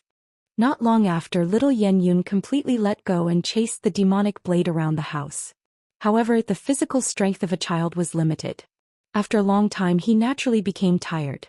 In the end, he hugged the demonic blade and fell asleep. Under Hipster's guidance, Yan Juexing placed him on a small bed and gently covered him with a blanket. At this moment, the pair of husband and wife looked at each other seriously. After a moment of embarrassment, Hipster asked with concern, "Why is your face so ugly?" Yan Juexing shook his head and said, "You've suffered all these years." These words made Hipster cry again. He choked and said, "It's okay for me to suffer. I'm just afraid that the child will not have a father in the future." With such an appearance, no one would have thought that this was the unruly princess who disguised herself as a man and ran amok in the capital. Yan Juexing tilted his head to look at little Yan Yun, who was sleeping soundly. A trace of fear flashed in his eyes. If he hadn't escaped quickly, he would probably have lost his father. He gently let out a breath and hugged Hipster in his arms to comfort her. Then he whispered something in Hipster's ear. Suddenly, he carried Hipster in his arms and walked towards the brocade couch, causing Hipster to exclaim shyly. The clothes of the man and woman on the bed fluttered in the wind. Not long after, two naked bodies were entangled together. Waves of panting and moaning were enveloped by the soundproof barrier. This time, Yan Juexing did his best to serve Hipster, somewhat like making up for it. After making love, the two of them hugged each other and talked about everything. Yan Juexing told Hipster in detail about his background and what he had experienced all these years. He didn't hide anything, including how he suffered a few losses at the hands of Xianxia. Hipster was just immortal. It was the first time she had heard of the exciting and bizarre stories of the cultivation world. She was even more impressed by Xianxia, who had repeatedly tried to kill Yan Juexing. Chapter 970. On the 22nd floor of the World Chamber of Commerce, Wei Chuanqiu left the room he had been guarding and walked slowly to the other side of the passage with a puzzled look. There was no other reason. Yu Qianqiu suddenly brought 5 women here and arranged for them to stay on the 22nd floor. Obviously they had a special relationship with Yu Qianqiu. However, after Yu Qianqiu brought these women here, he ran away. He couldn't find them even if he wanted to solve his doubts. After some deliberation, he decided to personally investigate the matter. He had to figure out what was going on. Since his adopted daughter, Bai Suzhen, was Yu Qianqiu's woman, then what was going on with these 5 women? Nongzhu had just arranged rooms for the 5 women and went back and forth between the 5 rooms to ask how satisfied they were. As soon as he went out, he saw Wei Chuanqiu walking slowly toward him with a gloomy face and 2 big sleeves. Looking at his face, Nongzhu's heart could not help but pound. There were 25 single rooms on this floor. To avoid him, he had specially arranged these women to stay on this side. There shouldn't be any conflict with him, right? Bat King Wei. Nongzhu bowed respectfully to Wei Chuanqiu. Wei Chuanqiu looked him up and down and snorted. You're just a gigolo. I can tell at first glance that you're not a good person. He was not polite to Nongzhu at all and directly scolded him. What did he say? Nongzhu's face twitched, but she did not dare to refute him.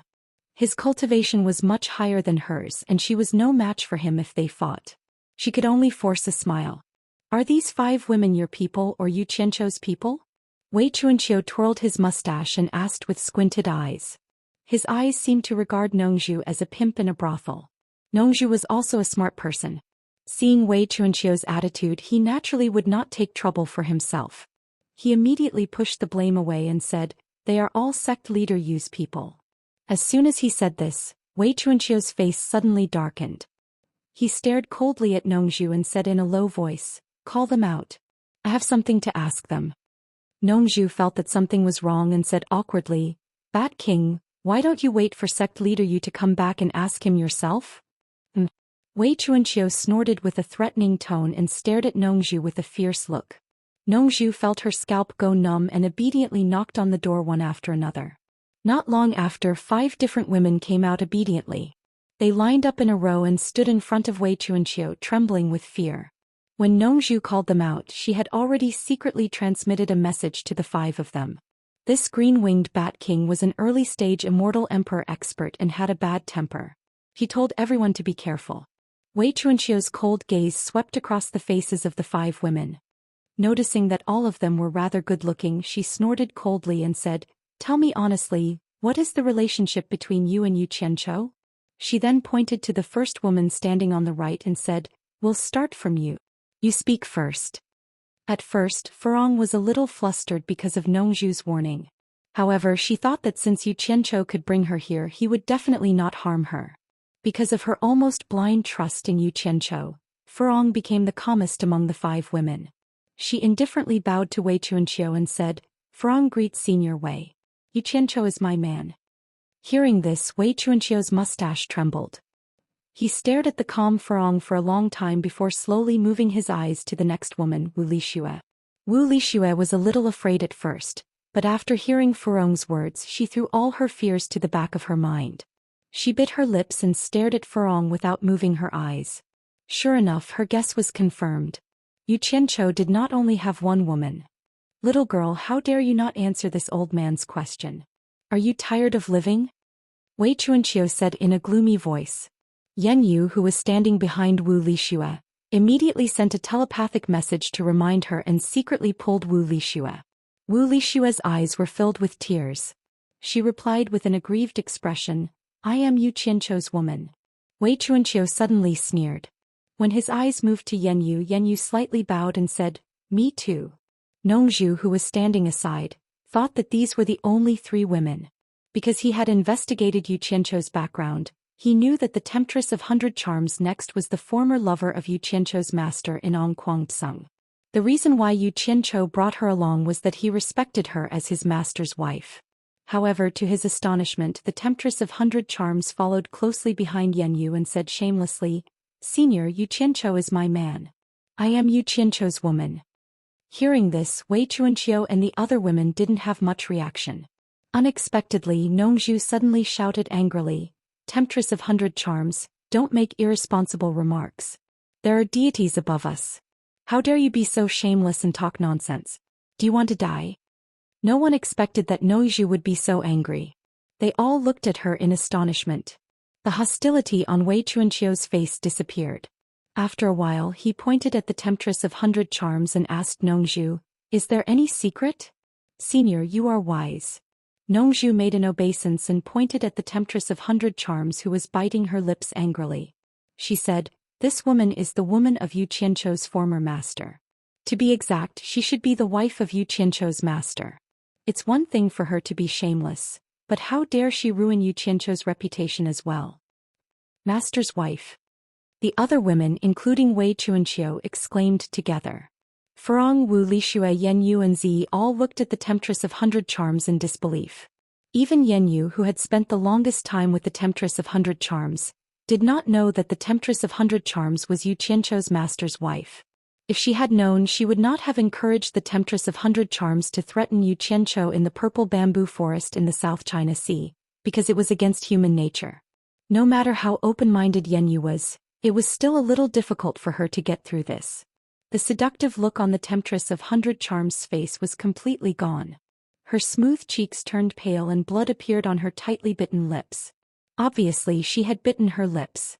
She slowly raised her head and looked at Nongzhu firmly. She said, "Yu Qianchou is my man. I am Yu Qianchou's woman." "Bitch. How dare you talk nonsense?" Nongzhu flew into a rage and slapped the Temptress of 100 Charms' face. Pah! The slap made the Temptress of 100 Charms fall to the ground. Although the slap was not lethal, Wei Chuanqiu was inexplicably frightened. She looked at Nongzhu speechlessly and found that the toy boy was really cruel. He did not show any mercy when hitting a woman. Yu Qianchou's master's wife said that she was Yu Qianchou's woman. The other women were also shocked. They did not expect that such a thing would happen. They did not know what to do for a moment. The Temptress of 100 Charms, who was lying on her side on the ground, coughed slightly. Immediately, a pool of blood came out of her mouth and fell on the white floor. It could be seen that Nongzhu's slap was not light. The Temptress of 100 Charms lay on her side on the ground. She looked at the blood flowing from the corner of her mouth and remained motionless. Zi could not stand it anymore. She looked at her master resentfully and squatted down to help the Temptress of 100 Charms. Yan Yu also came to herself and followed Zi to help the Temptress of 100 Charms. "Stop. Don't blame me for being rude to anyone who dares to help her." Nongzhu pointed at Zi and Yan Yu angrily. The two women looked at each other and squatted down. They did not know whether to help the Temptress of 100 Charms or not. Zi thought for a while and immediately showed the most lethal look to her master. She begged, "Master." However, this time Nongzhu directly ignored her. She pointed at Zi and shouted, "Shut up." Zi did not dare to speak at once. "I am an upright person. I don't need anyone's pity." The Temptress of 100 Charms sat up. She pushed Zi and Yan Yu's hands away and stood up stubbornly. With blood at the corner of her mouth, she looked at Nongzhu and said, "What did I do wrong? Why did you hit me?" Slap. Nongzhu slapped the Temptress of 100 Charms again and shouted angrily, "Shameless bitch. How dare you talk back to me?" This time the strength of the slap was obviously stronger. The Temptress of 100 Charms' hair was messed up. She fell to the ground with blood flowing from the corner of her mouth. Wei Chuanqiu, who originally wanted to come over and denounce Nongzhu, was dumbfounded and stood aside obediently. It seemed that he wanted to show that this matter had nothing to do with him. He looked at Nongzhu with a strange look as if he was saying, "Brother, you are so cruel. Are you sure that this woman has nothing to do with Yu Qianchou? Be careful that Yu Qianchou comes back to get even with you." The Temptress of 100 Charms only lay on the ground for a while. Then she stood up stubbornly again. She tore a piece of cloth from her sleeve and tied her messy hair behind her head. The blood at the corner of her mouth and her red and swollen cheeks could not hide the firmness in her eyes. The firmness that she would never regret. "Senior Wei, is there anything else? If not, I will go back to my room to have a rest." The Temptress of 100 Charms directly passed Nongzhu and said to Wei Chuanqiu, as if Nongzhu had never hit her. Wei Chuanqiu looked at Nongzhu and then at the Temptress of 100 Charms. He didn't know what to say. In fact, he was the culprit. If he hadn't come here to interrogate Nongzhu, such a thing would not have happened. "You're really a shameless bitch. I will kill you today in case you become a laughingstock." Nongzhu snorted coldly. She moved as fast as lightning and directly grabbed the neck of the Temptress of 100 Charms. With the cultivation of the Temptress of 100 Charms, how could she escape from Nongzhu? At this critical moment, Wei Chuanqiu suddenly moved and clamped Nongzhu's arm. He looked at Nongzhu helplessly and said, "What are you doing?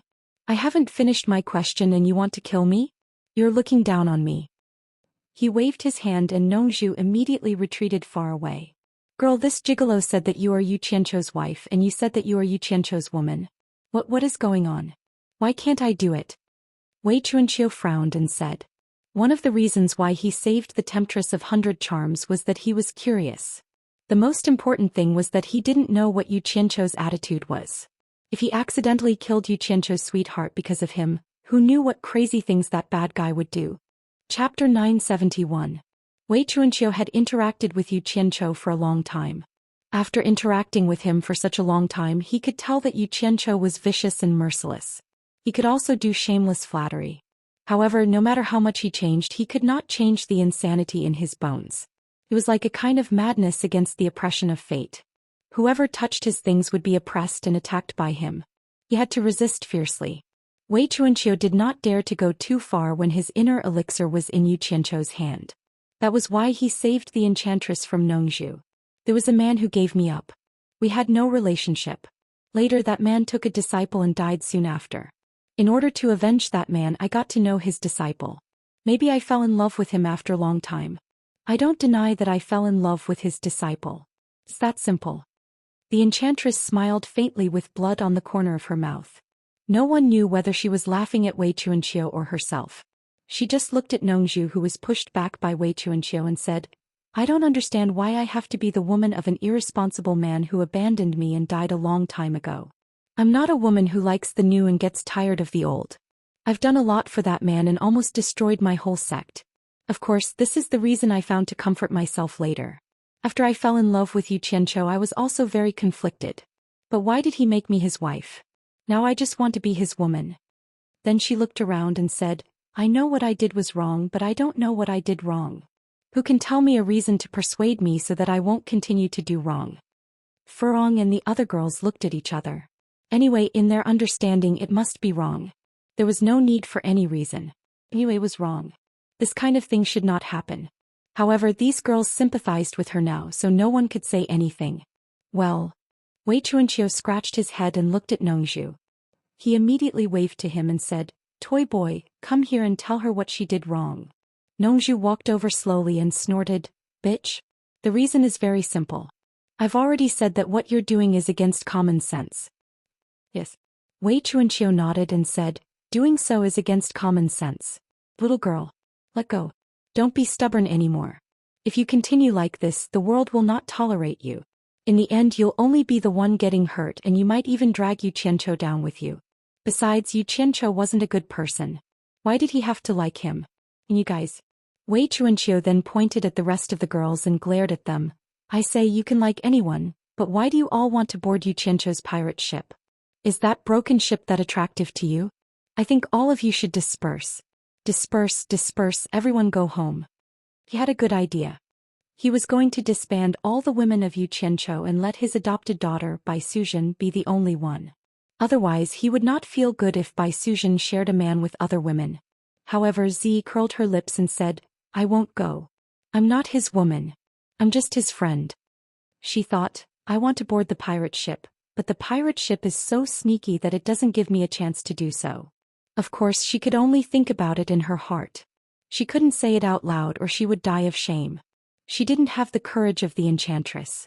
To be honest, she quite admired the enchantress. Nongzhu glanced at Zi and twitched his mouth.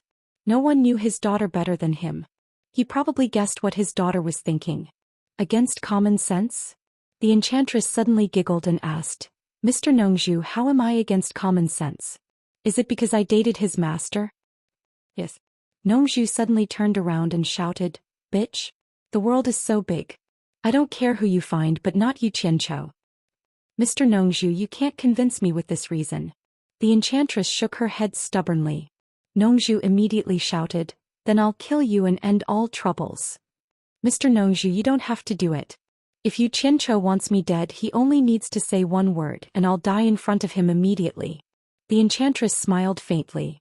She had long thought that there would be resistance when she was with Yu Qianzhou, but she just thought it was because of the common people's opinions and filthy words. However, she didn't care about those things at all. Since she could be called the Enchantress of 100 Charms by others, what kind of ugly words had she not heard before? However, she didn't expect that there would be resistance from Yu Qianzhou, which was so strong that it hurt her both physically and mentally. Nongzhu suddenly squinted her eyes and asked word by word, "Did you two do something out of line?" "Oh, it's just my wishful thinking," the enchantress said fearlessly. The others looked at them in silence, especially Wei Chuanqiu. He couldn't figure out why this gigolo cared so much about this matter. It seemed that he cared about it very much and his attitude was quite extreme. "Enchantress, since you and I are from the same place, I'll give you a choice." Nongzhu waved her hand and pointed outside. "You can either leave the World Chamber of Commerce and go wherever you want, or you can die in my hands. It's up to you. My patience is limited. You'd better make a decision quickly." "I won't go anywhere. I'll wait here for Yu Qianzhou to come back. I'll only listen to him and I won't listen to anyone else." The enchantress slowly turned around and walked straight to her room, as if she didn't care about Nongzhu's threat at all. "Bitch. I think you're tired of living." Nongzhu shouted angrily and dashed forward. However, a green shadow flashed by and was caught by Wei Chuanqiu. Wei Chuanqiu grabbed her with one hand and scratched his head with the other. "Let's wait for Yu Qianzhou to come back. What do you want to say when I come back?" The door in front of them opened and Yu Qianzhou walked out. He was stunned when he saw them in the corridor. Then he strode over and asked suspiciously, "What are you doing?" Nongzhu pointed at the enchantress and shouted angrily, "Ask her." Yu Qianzhou looked over and saw the enchantress standing at the door, motionless with her back facing the outside. Her messy hair was tied up casually with a rag and her clothes were a little messy. Yu Qianzhou couldn't help frowning and asked, "What's wrong with you?" The enchantress didn't want Yu Qianzhou to see her embarrassed appearance. However, after hesitating for a while, she knew that she couldn't avoid what she had to face. So she slowly turned around and said as if nothing had happened, "Nothing." However, the two palm marks on her face and the blood at the corner of her mouth made Yu Qianzhou squint and ask coldly, "Who did this?" The enchantress shook her head to show that she was fine and hoped to make peace. However, Nongzhu flashed over, pointed at her and scolded, "This bitch is shameless. How dare she say that she is your woman? I think it's better to drive her out as soon as possible so that she won't be hated by everyone." Hearing this, the enchantress immediately looked at Yu Qianzhou. The others also looked at Yu Qianzhou and wanted to know his reaction. Yu Qianzhou looked at Nongzhu expressionlessly and asked, "Did you hit her?" "I taught her a lesson for you. If Bat King Wei didn't stop me, I would have killed her." Nongzhu was still angry and said. Yu Qianzhou's expression changed unpredictably. Hui Ming was dark and gloomy for a while before he sighed and said, "We are all on the same side. What can't we talk about? Why did you hit her?" "What? She said that you are her man. Shouldn't I teach her a lesson?" Nongzhu said harshly, "Are you out of your mind? It's against common sense. Your reputation will be ruined if it is spread out." Yu Qianzhou closed his eyes and shook his head. He sighed slowly and said, "Anyway, you shouldn't have hit her."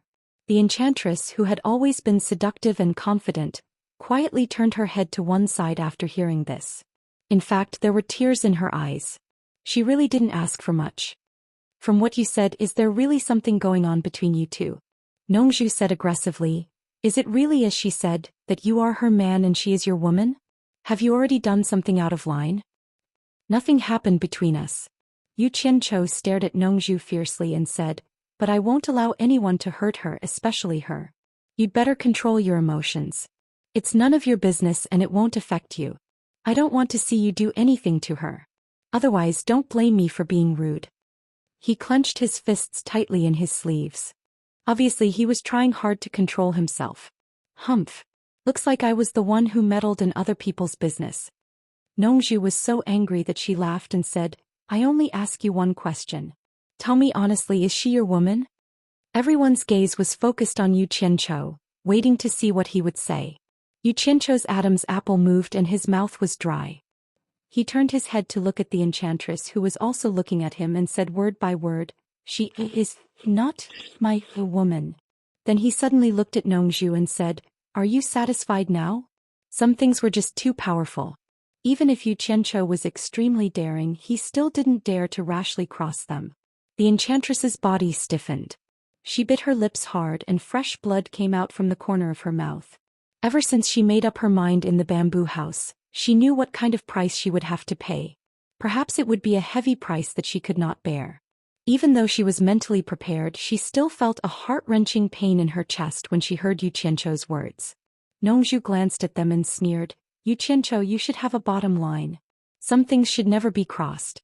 Otherwise, you will be infamous for thousands of years. That's all I have to say. I hope you remember what you said just now." After saying that, she walked straight to the corridor and disappeared at the top of the stairs, leaving a cold snort. Wei Chuanqiu coughed twice and said nothing. As the culprit, he also quietly floated back to where he was supposed to be. Yu Qianzhou only felt that his chest was as heavy as lead and it was hard for him to breathe. He looked at the enchantress and asked, "Are you all right?" The enchantress forced a smile and shook her head. Her strong confidence in facing men was nowhere to be seen. Biting her lips, she opened the door of the room and quickly closed the door after entering. Yu Qianzhou heaved a heavy sigh and said to Yanyu, "Go and accompany her." Yanyu nodded and quickly entered the room of the enchantress. Chapter 972. Furong, Wu Lixue and Ziyi stood quietly at the side. What happened just now was really emotional for the three of them. From what the three of them knew, the Allure Beauty's actions were wrong. However, the three of them inexplicably felt that Yu Qianzhou's words, "She's not my woman," were too cruel to the Allure Beauty. The three of them stared at the silent Yu Qianzhou, but their ears were paying attention to the movements in the temptress's room. However, they couldn't hear a sound at all. Obviously, she had set up a soundproof enchantment. The three of them were all women, so they could imagine how sad the temptress must be at this time. Maybe she was crying heartbreakingly.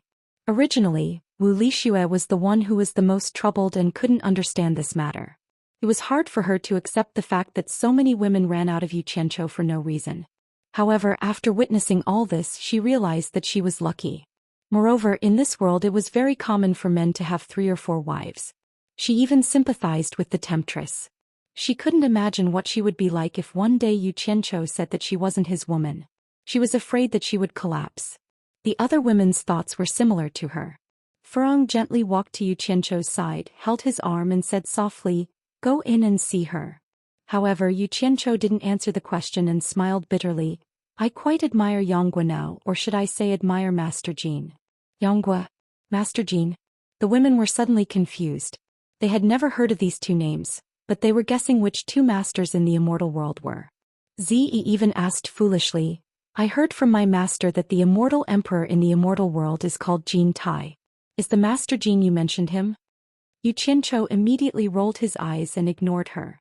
How could he tell them the story of the master and disciple's incestuous relationship? If he told them, wouldn't it make them think of his inner thoughts? He patted the back of Furong's hand and said, "She needs your tolerance more. Otherwise she will feel even worse if she stays with you every day. Can you understand me?" "I understand." Furong nodded and let go of his hand. She walked straight to the door of the Enchantress of 100 Charms and pushed the door open. After seeing her off, Yu Qianzhou slowly turned to look at Wu Lixue and asked, "Will you hate me?" He was worried that Wu Lixue wouldn't be able to accept the fact that he had too many women. A trace of grievance flashed across Wu Lixue's face, but he still shook his head. He walked to Yu Qianzhou's side and said in a low voice, "Can you help me save little Phoenix sister?" When Yu Qianzhou heard that, he suddenly felt a headache coming on. Although she was shaking her head to show that she wouldn't, it felt like she was saying, "If you can't save Sister Phoenix, I won't forgive you." But how was he supposed to save a crow that had been dead for so long? If he was seriously injured, he could still think of a way, but in fact he was already dead. However, he couldn't refuse her. Seeing that he was speechless, Wu Lixue thought that he had agreed. She immediately took out the dead crow from her storage pouch and brought it to Yu Qianzhou. Yu Qianzhou was speechless. He didn't know whether to take it or not, and his expression kept twitching. He now deeply understood that it wasn't a good thing to have too many women. Troublesome matters came one after another, and he still missed his single life. Shwe? Isn't this the crow? Ziyi curiously stretched her head over and grabbed the crow in Wu Lixue's hand. After confirming that it was indeed dead, she immediately avoided it with a contemptuous, and directly stuffed it into Yu Qianchou's arms. Looking at Wu Lixue, she didn't know whether to laugh or cry. Shui, are you sure? How can something that's already dead be saved? As she said that, she looked at Yu Qianchou and suddenly realized, I know you're deliberately making things difficult for him. That's how it should be.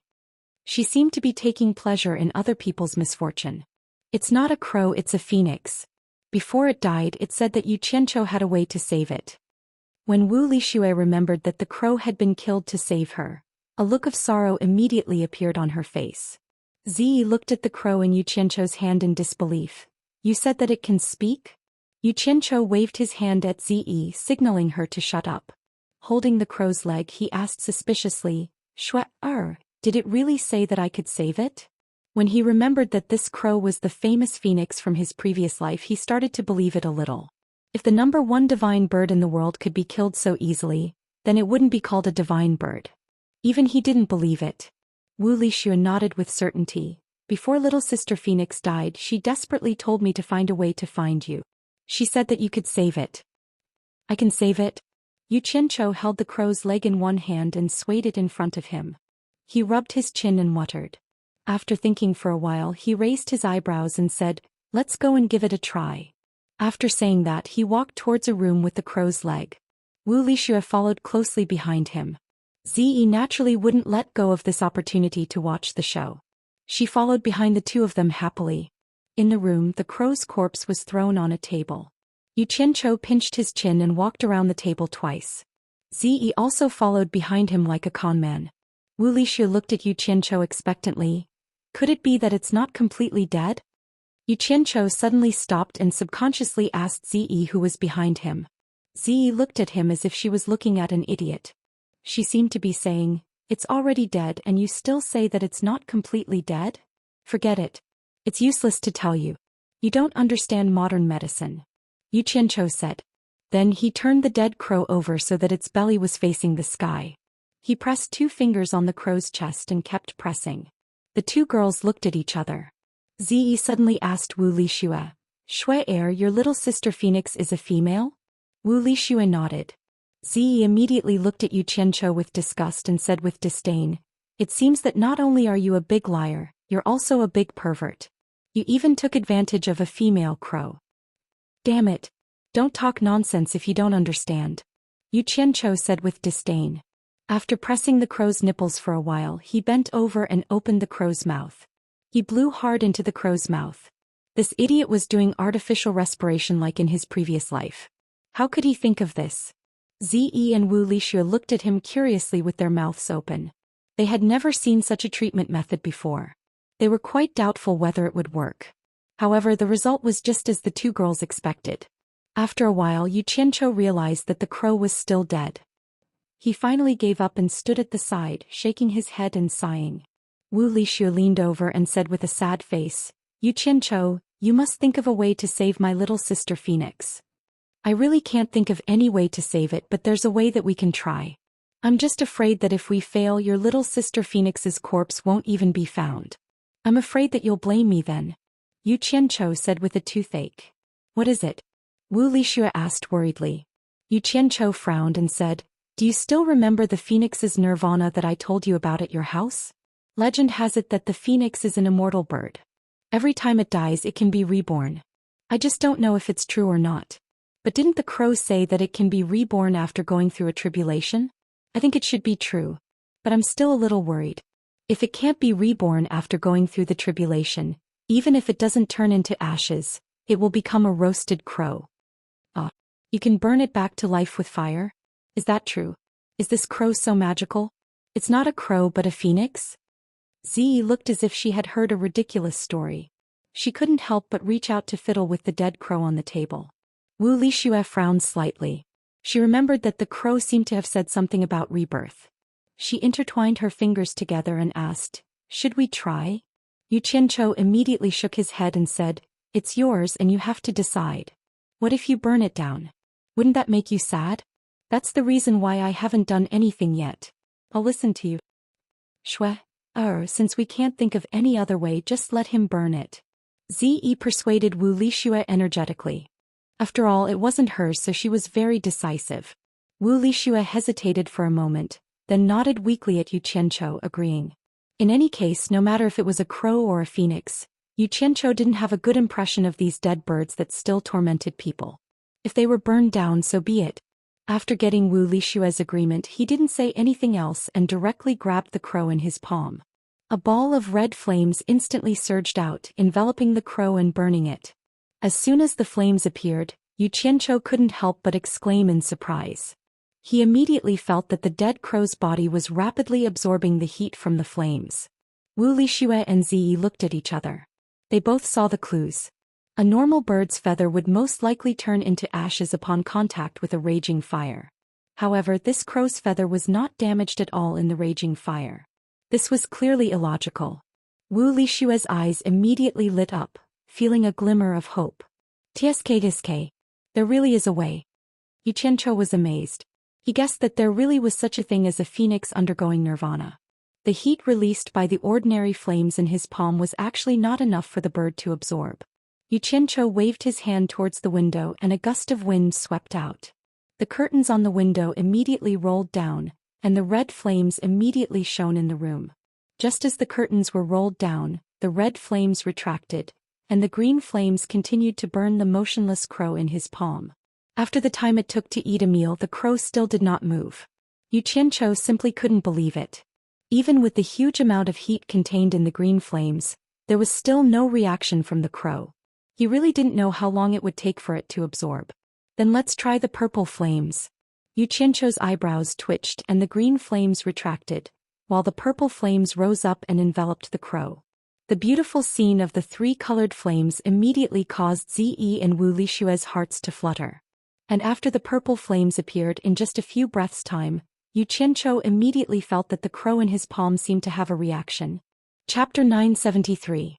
In just a short while, the majestic and powerful energy of the purple flames seemed to have saturated the crow's body, and the speed at which the crow was absorbing the energy was gradually slowing down.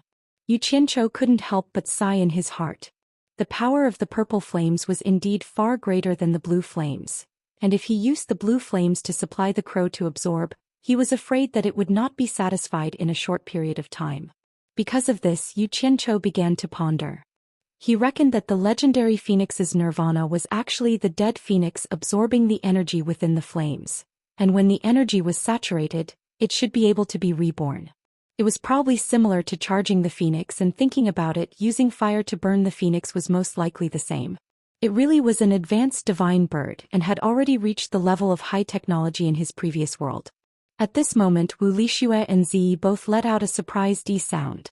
They saw that the sleeping crow in Yu Qianqiu's palm had begun to emit a faint rainbow halo, flickering in and out of existence, and in an instant it was beautiful. Following that, a refreshing fragrance wafted over, and the flickering rainbow halo no longer flickered, but gradually condensed into a lingering rainbow cloud that circled around the sleeping crow in Yu Qianqiu's palm. The rainbow cloud's orbit was like a moving nebula in the universe, and it was mesmerizing, causing the three of them to feel relaxed and happy. As for the sleeping crow in the purple flames, it was as if it was sleeping sweetly in an ancient nebula.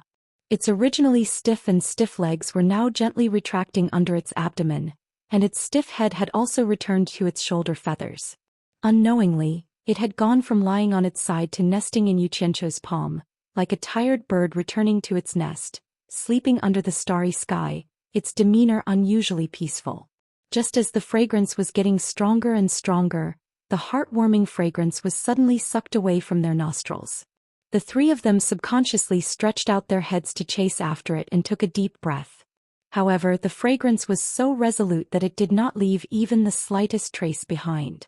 The air in front of them instantly became light and tasteless, completely returning to normal.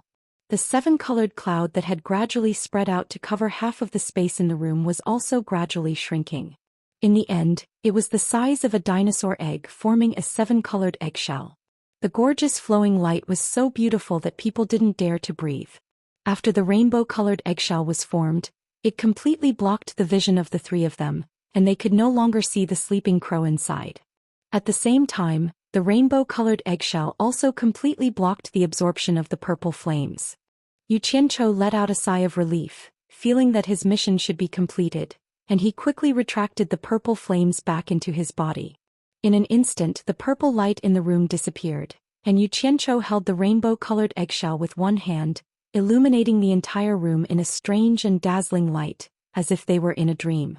Wu Lixue and Ziyi were even more dumbfounded, their mouths wide open as they looked left and right. So beautiful, so beautiful. Just as the three of them were immersed in this dream, the light in the room suddenly changed, and they could only see the rainbow-colored light on the eggshell moving quickly, suddenly colliding with each other and exploding with a dazzling light, so bright that the three of them closed their eyes, not daring to look straight at it. But in the instant that the three of them closed their eyes, the dazzling light suddenly retracted, and the three of them immediately felt the room turn dark. King King! A loud cry reverberated in the room, causing the three of them to open their eyes at the same time, only to see a strange-looking bird standing on Yu Qianzhou's palm. To be exact, it should be a chicken with a chicken head, a chicken tail and a chicken body. The only difference was that there were 3 rainbow-colored feathers on its head, and the color of its body was yellow and gray.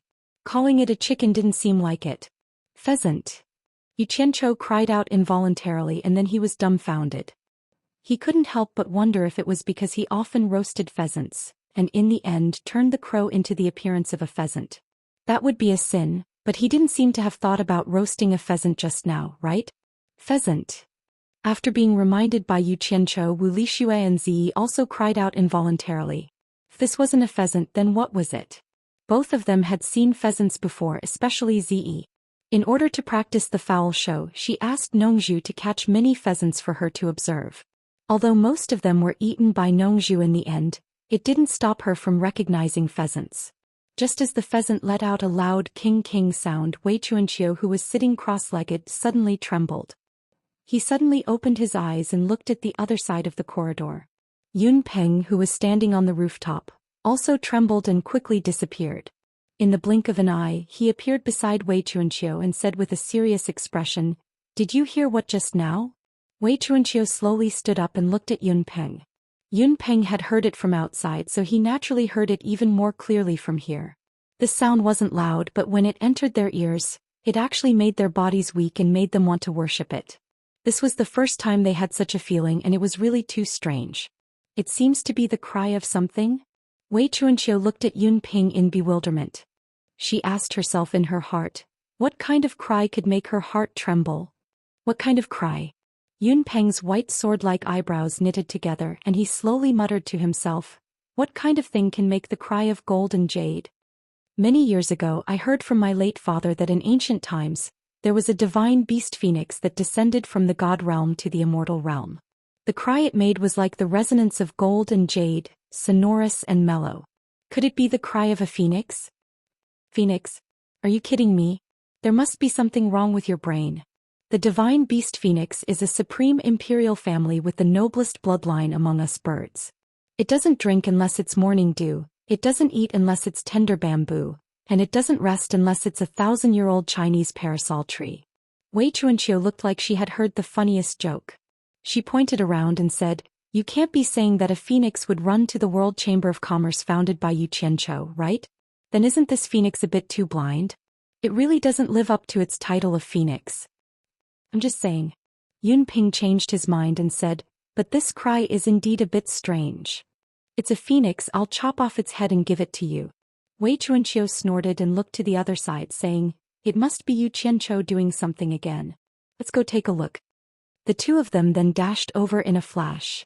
Inside the room, the pheasant standing on Yu Qianzhou's palm suddenly opened its eyes. A 7-colored glow flashed in its sharp eyes, and it was even more spirited than a big rooster. Yu Qianzhou said in astonishment, "Crow, is that you? How did you turn into a pheasant?" "You're the one who turned into a pheasant." The pheasant cried out in fear and flapped its wings to fly up. Its 2 claws were frantically clapping in the air. Yu Qianzhou's face instantly darkened. This wasn't the first time he saw this pheasant acting like it had stepped on dog poop.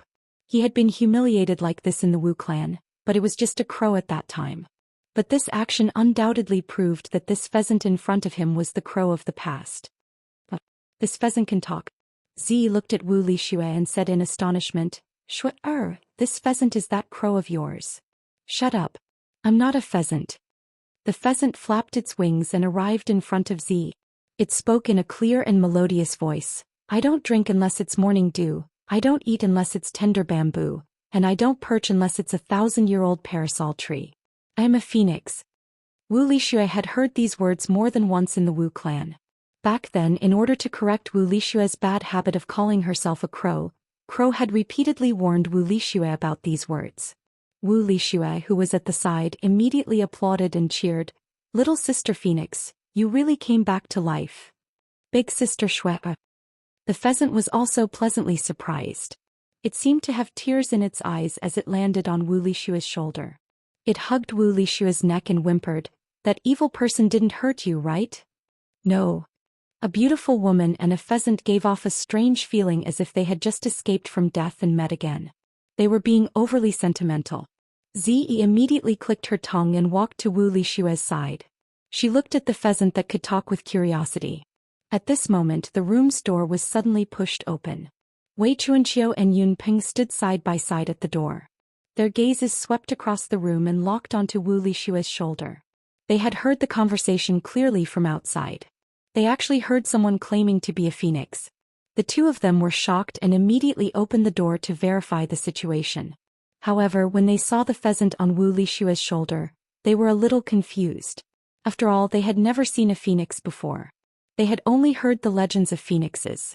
In the legends, phoenixes all had colorful feathers and were indescribably noble. How could it look like a pheasant? Yu Qianqiu was stunned. It was actually Yun Peng and Wei Chuanqiu. Seeing that the two of them were staring at the pheasant on Wu Lixue's shoulder, he immediately laughed and said, It's really rare for two seniors to come together. I wonder what noble purpose do you have? The two of them looked at each other. Wei Chuanqiu looked at the pheasant that was hugging Wu Lixue's neck and asked, It's a phoenix? Her tone was full of doubt. Yu Qianqiu was startled. Countless thoughts flashed through his mind.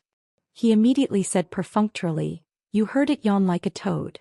Do you think it looks like a phoenix? It's clearly a pheasant. You are the pheasant. When the pheasant heard someone insulting it, it immediately retracted its wings and jumped on Wu Lixue's shoulder. Its sharp eyes suddenly flashed with colorful light. It stared at Wei Chuanqiu and Yun Ping and said, So it's a white-feathered great ping and a green bat. You actually dare to question this god's identity.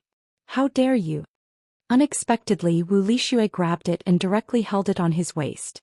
He scolded, Don't be rude to seniors. Then he nervously bowed to Wei Chuanqiu and Yun Ping and said, Two seniors, please don't be offended. It is still young and ignorant.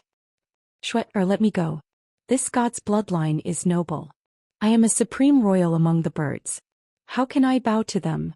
The pheasant whimpered and struggled. However, it was tightly held by Wu Lixue. It couldn't use brute force to break free for fear of hurting Wu Lixue. However, it really felt that bowing to Wei Chuanqiu and Yun Ping would make the phoenix lose face. It almost cried. Chapter 974.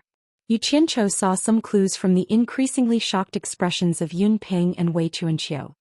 He knew that it was meaningless to continue perfunctorily, so he walked to Wu Lixue's side and casually slapped the pheasant's head. Then he smilingly scolded, So what if you're a phoenix? It's so big that even a bird can't compare. At most it's a pheasant. This slap made the pheasant squeal. It struggled under Wu Lixue's arm. Yu Qianqiu, you dare to hit this god. It shouted that it wanted to fight Yu Qianqiu to the death. Yu Qianqiu couldn't be bothered with this useless fella that could be easily killed by Yan Zhuixing. He stretched his hand towards the door and walked out with Yun Peng and Wei Chuanqiu. The three went up to the rooftop and set up a soundproof barrier. They stood side by side in front of the white jade railings.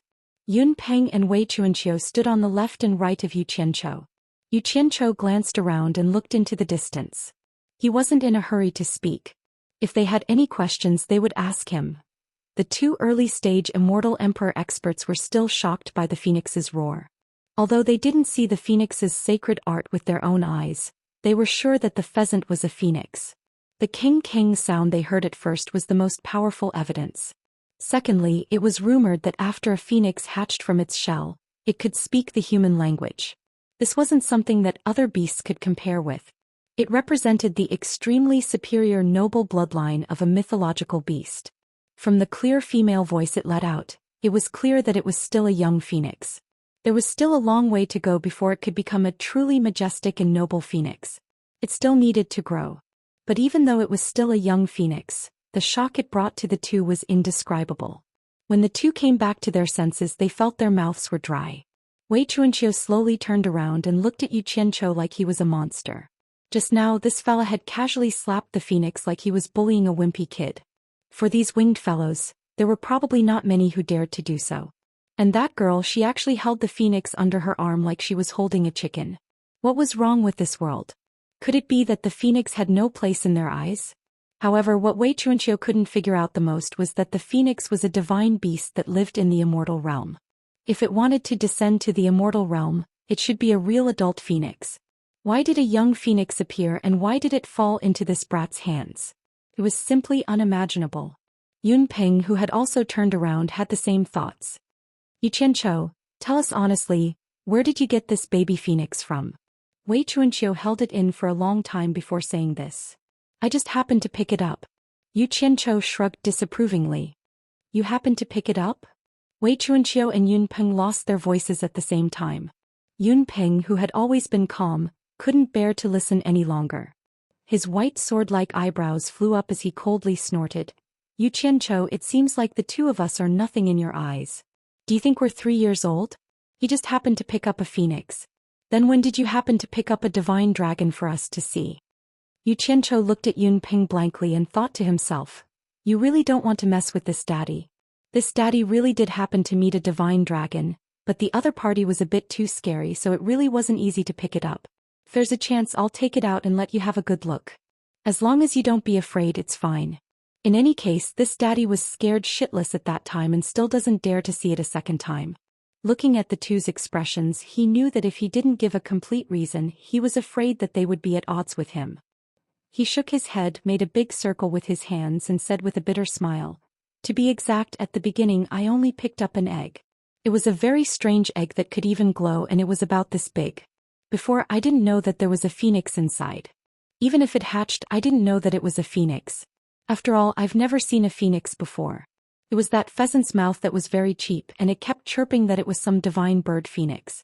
That's what happened. There's nothing I can do if you don't believe me. In short, I really did pick it up. His words were half true and half false. It was impossible for him to reveal the things that happened in the human world, but his attitude could be considered sincere, and it didn't seem like he was faking it. Wei Chuanqiu and Yun Peng looked at each other. The latter sized up Yu Qianqiu with a slightly judgmental gaze and said, even if it's a phoenix egg, I'm afraid that it can't be hatched just because you say so. Could it be that you know how to hatch a phoenix egg? His tone was full of doubt, and this was the biggest point that Yu Qianqiu's words gave the two the biggest doubt. You guys think too highly of me. Yu Qianqiu laughed and embarrassedly rubbed his hands. At that time, I really thought that the egg looked too strange. In fact, I didn't think it was an egg at first, but when I saw that it was actually glowing, I wanted to open it to see if there was any treasure inside. But you guys don't know, that egg was really too hard. I tried everything I could, but I couldn't open it. In the end, I really had no other choice, so I thought of a method that wasn't really a method and threw it into the fire. I just wanted to give it a try. Hehe. Speaking of which, it was really a coincidence. No matter how much strength I used, I couldn't open it. In the end, when I burned it with fire, it really did burn, and that fellow jumped out from inside claiming to be a divine bird phoenix. That's right. I still have that eggshell.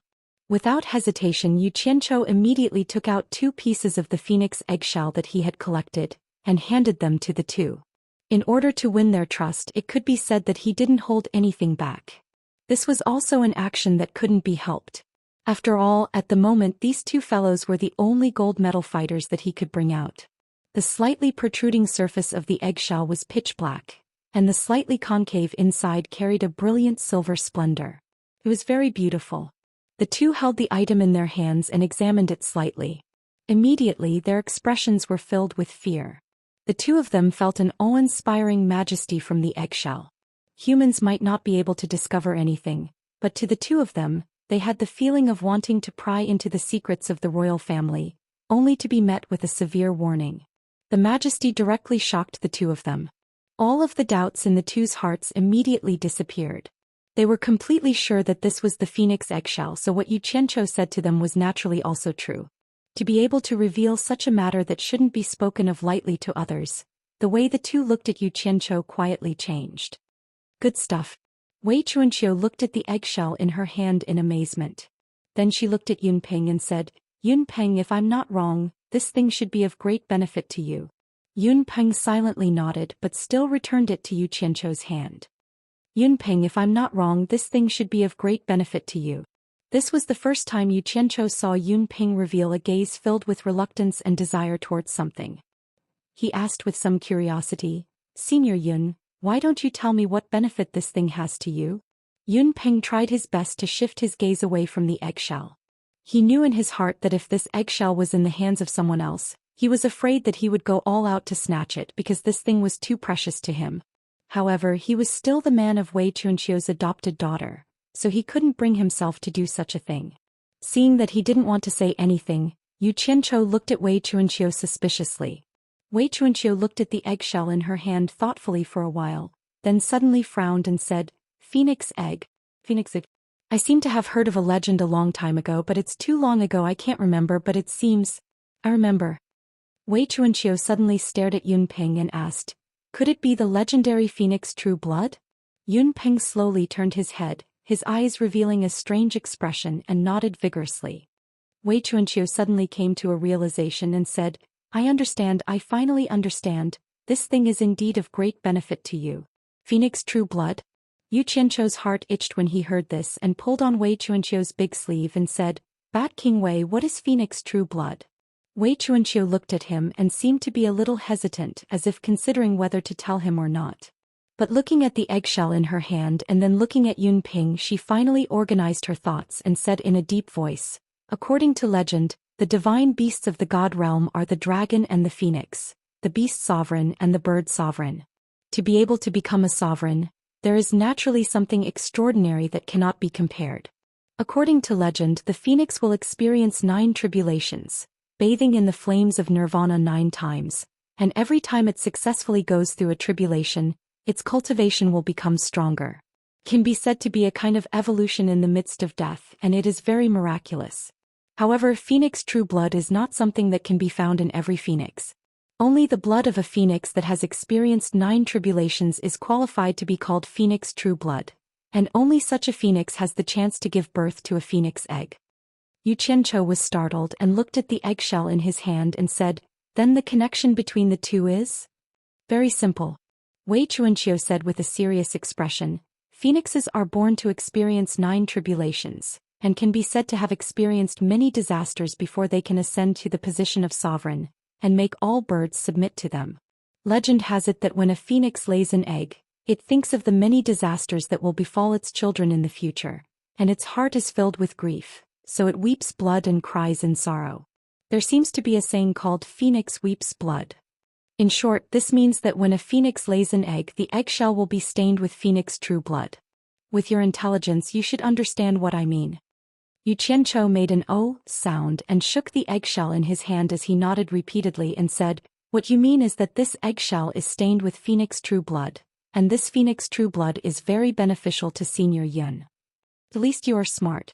Wei Chuanqiu praised him and then winked as he used his elbow to nudge Yu Qianzhou and said, look at how Senior Yun helps you protect the World Commerce Chamber every day, and even saved your life from the hands of Grey Cloud Exon last time.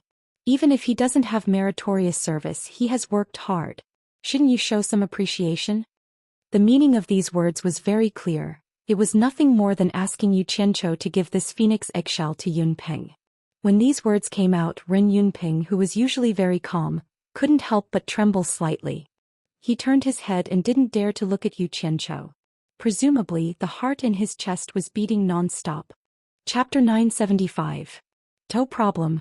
We're all a family, so it's not right if we don't help each other out. Yu Qianzhou waved his hand and appeared to be exceptionally forthright.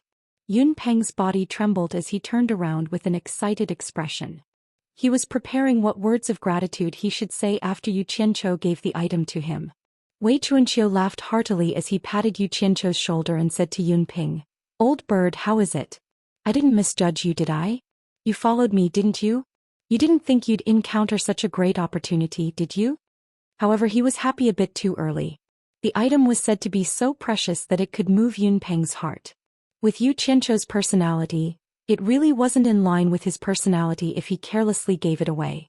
It won't be too late to give it away later. Yu Qianzhou took advantage of Wei Chuanqiu's happy moment to take back the piece of eggshell in his hand. He coughed and said, "Let me figure out what benefits this phoenix true blood has for Senior Yun first. I won't be able to bear the responsibility if something unexpected happens." The two's expressions immediately froze. Yunpeng saw him take the item from Wei Chuanqiu's hand and thought that he was going to personally give it to him. He was already prepared to take it, but who knew that these words would pop out? Wei Chuanqiu also thought that he was going to give it to Yunpeng, so he allowed him to take it back. Otherwise, with Wei Chuanqiu's personality, he would probably have kept a piece for Yunpeng even if he had to act shamelessly. Actually, this couldn't be blamed on Yu Qianzhou. He still had several dozen pieces of broken phoenix eggshells in his hands. How could he not figure out what they were used for? He couldn't just keep them in his hands like trash after knowing that they were treasures, right? At the very least, he needed to know how much he had helped Yunpeng so that he could ask for repayment in the future. "You brat, you can't be thinking of going back on your word, right?" Wei Chuanqiu naturally felt like he had been played. "Look at what you're saying. My reputation is well known. Every spit is like a nail. My words are like a nail on a board. Unless the mountains have no edges and the heavens and earth merge together, I will not do anything that goes back on my word." Yu Qianzhou patted his chest and promised solemnly, "I really want to know what benefits this phoenix true blood has for Senior Yun. I really want to know with a responsible attitude whether or not there will be any accidents." Although these words sounded a little exaggerated, Wei Chuanqiu's expression finally became a little better. He thought to himself, "As long as you promise to give, it's fine. If you dare to go back on your word, Grandpa will openly rob you." "Bah. Accident my ass. Are you trying to play some tricks?" He first expressed his doubts before explaining, "The true blood of the phoenix is a precious treasure for birds. If one can absorb and refine it for their own use, not only can they borrow the power of the true blood to quickly increase their cultivation, if they are lucky they can even obtain a chance to come back to life. After coming back to life they will be like the phoenix and their cultivation will be even more powerful. Of course, this depends on the amount of phoenix true blood on the eggshell." Resurrection from the dead. Oh my god, this is such a big favor. Yu Qianzhou couldn't help but daydream absent-mindedly. "I wonder what the effects will be after I absorb the true blood of the phoenix. I have the most phoenix eggshells. If I can be reborn like a crow in a critical moment, it will be too perfect." Looking at his drooling and wet dreams, Wei Chuanqiu could no longer see what he was thinking. It was more like he was stupid. He immediately sneered and said, "Stop daydreaming here. The true blood of the phoenix is useless to humans. Even if I pour you a few buckets of true blood of the phoenix, you will still be like this. It is only effective on birds of feathers like the Yunpeng." Why? Yu Qianzhou suddenly woke up from his dream and asked with some grief and indignation. "There's no why. In short, it is useless to humans." Wei Chuanqiu liked to see him like this. He sneered and said, "Forget about you, even I am useless. The true blood of the phoenix can only be absorbed by birds of feathers." "Why? Don't try to fool me. Aren't you also a bird?" Yu Qianzhou's voice became a bit louder. The grief and indignation of having his dreams shattered was clearly painted on his face. "Although my original body also has a pair of wings, to be exact, I belong to the beast category and not the bird category. Although I am between the bird category and the beast category, I cannot enjoy the true blood of the phoenix." Wei Chuanqiu glanced at the eggshell in his hand and snorted coldly, "I don't even feel wronged." "What are you feeling wronged for? You must know that everything in the world has its gains and losses. There are enough benefits from humans. Don't tell me you want to fight for this as well?" Hearing him say this, Yu Qianzhou finally felt a bit better. He was suddenly startled and said, "Bat King Wei, you said you are between the bird category and the beast category. Could it be that the word beast originated from your bat clan? You are the beast. Do you want to die?" Wei Chuanqiu immediately became angry. Don't be angry, don't be angry." After making fun of the other party, Yu Qianzhou's heart finally felt a bit better. However, he still said unwillingly, "Even birds like Senior Yun and the others can obtain benefits from the god realm. Can't we also obtain some benefits from the god realm? Of course, as long as you have the ability to do it. Yu Qianqiu's eyes lit up and he asked, what kind of benefits? Speaking of this, Wei Chuanqiu became serious and said with a serious expression, have you forgotten what I told you before? Among the top divine beasts in the god realm, dragons and phoenixes are revered. Legend has it that there is an illusory god in the god realm. Even the gods in the god realm have never seen his true body. No one knows if he is a man or a woman, and no one knows how high his cultivation is. Legend has it that this illusory god usually doesn't communicate with anyone but will directly communicate with dragons and phoenixes. It is said that dragons and phoenixes are his messengers. When he encounters something that needs to be done with force, he will order dragons to do it on his behalf while phoenixes are responsible for delivering his decrees. Dragons and phoenixes can be said to be his messengers.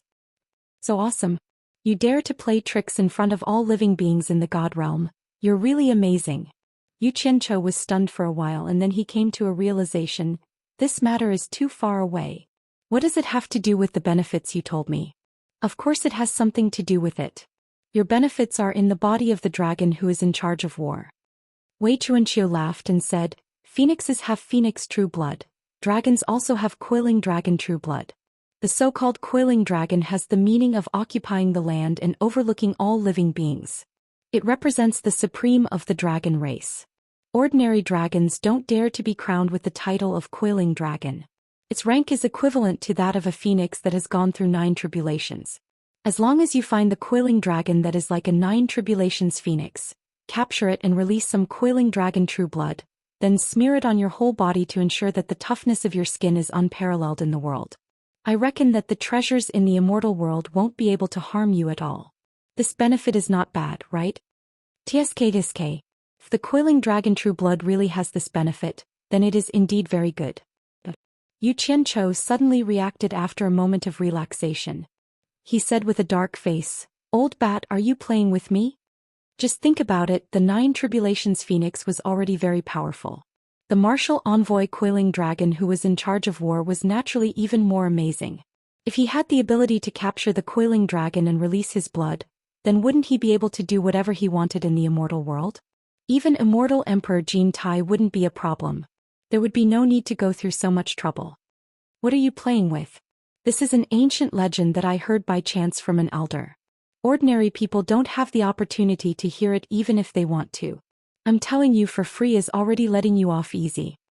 Wei Chuanqiu pointed at Yun Ping who was also listening with a face full of yearning and said, if you don't believe me, ask him if he has heard of it before.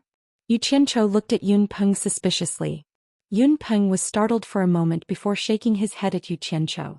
His white sword-like eyebrows suddenly trembled as he stared at Wei Chuanqiu and slowly asked, the elder who told you these legends, could it be the one who told you about the past of Zheng Yi and Ming?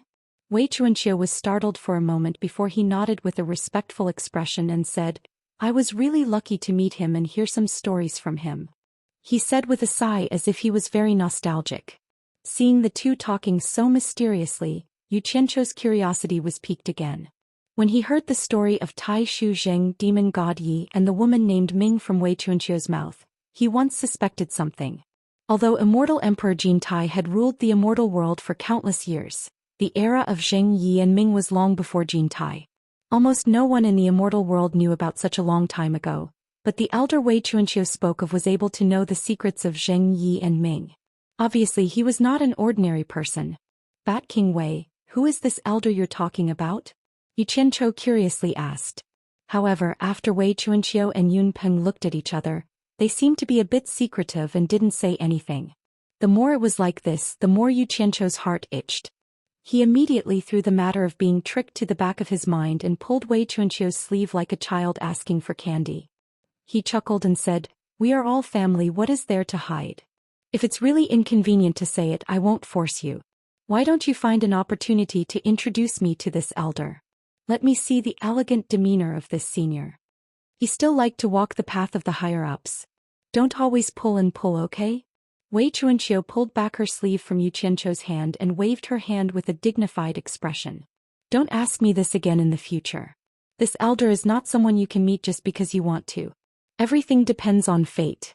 If you are really fated to meet him, you will meet him sooner or later. Alright. Don't get sidetracked, give the thing to Yun Peng. Yun Peng also nodded with a dignified expression as if he knew something about this elder. After observing their expressions, Yu Qianzhou knew that it was useless to continue asking. It seemed that he would have to start with Bai Suzhen if there was a chance in the future and let Bai Suzhen ask Wei Chuanqiu. Presumably with Bai Suzhen's help, they would be able to dig out the identity of this mysterious elder from Wei Chuanqiu's mouth. The reason why he was so curious was that people of Wei Chuanqiu and Yun Peng's age and level generally wouldn't easily call anyone elder. Even with Immortal Emperor Jin Tai's power, age and cultivation, the two of them wouldn't call him elder. If there was someone older, the two of them might call him old ghost, or something like that. But for someone like this to respectfully call him elder when he wasn't even in front of him, it was a bit strange. This person was most likely not simple.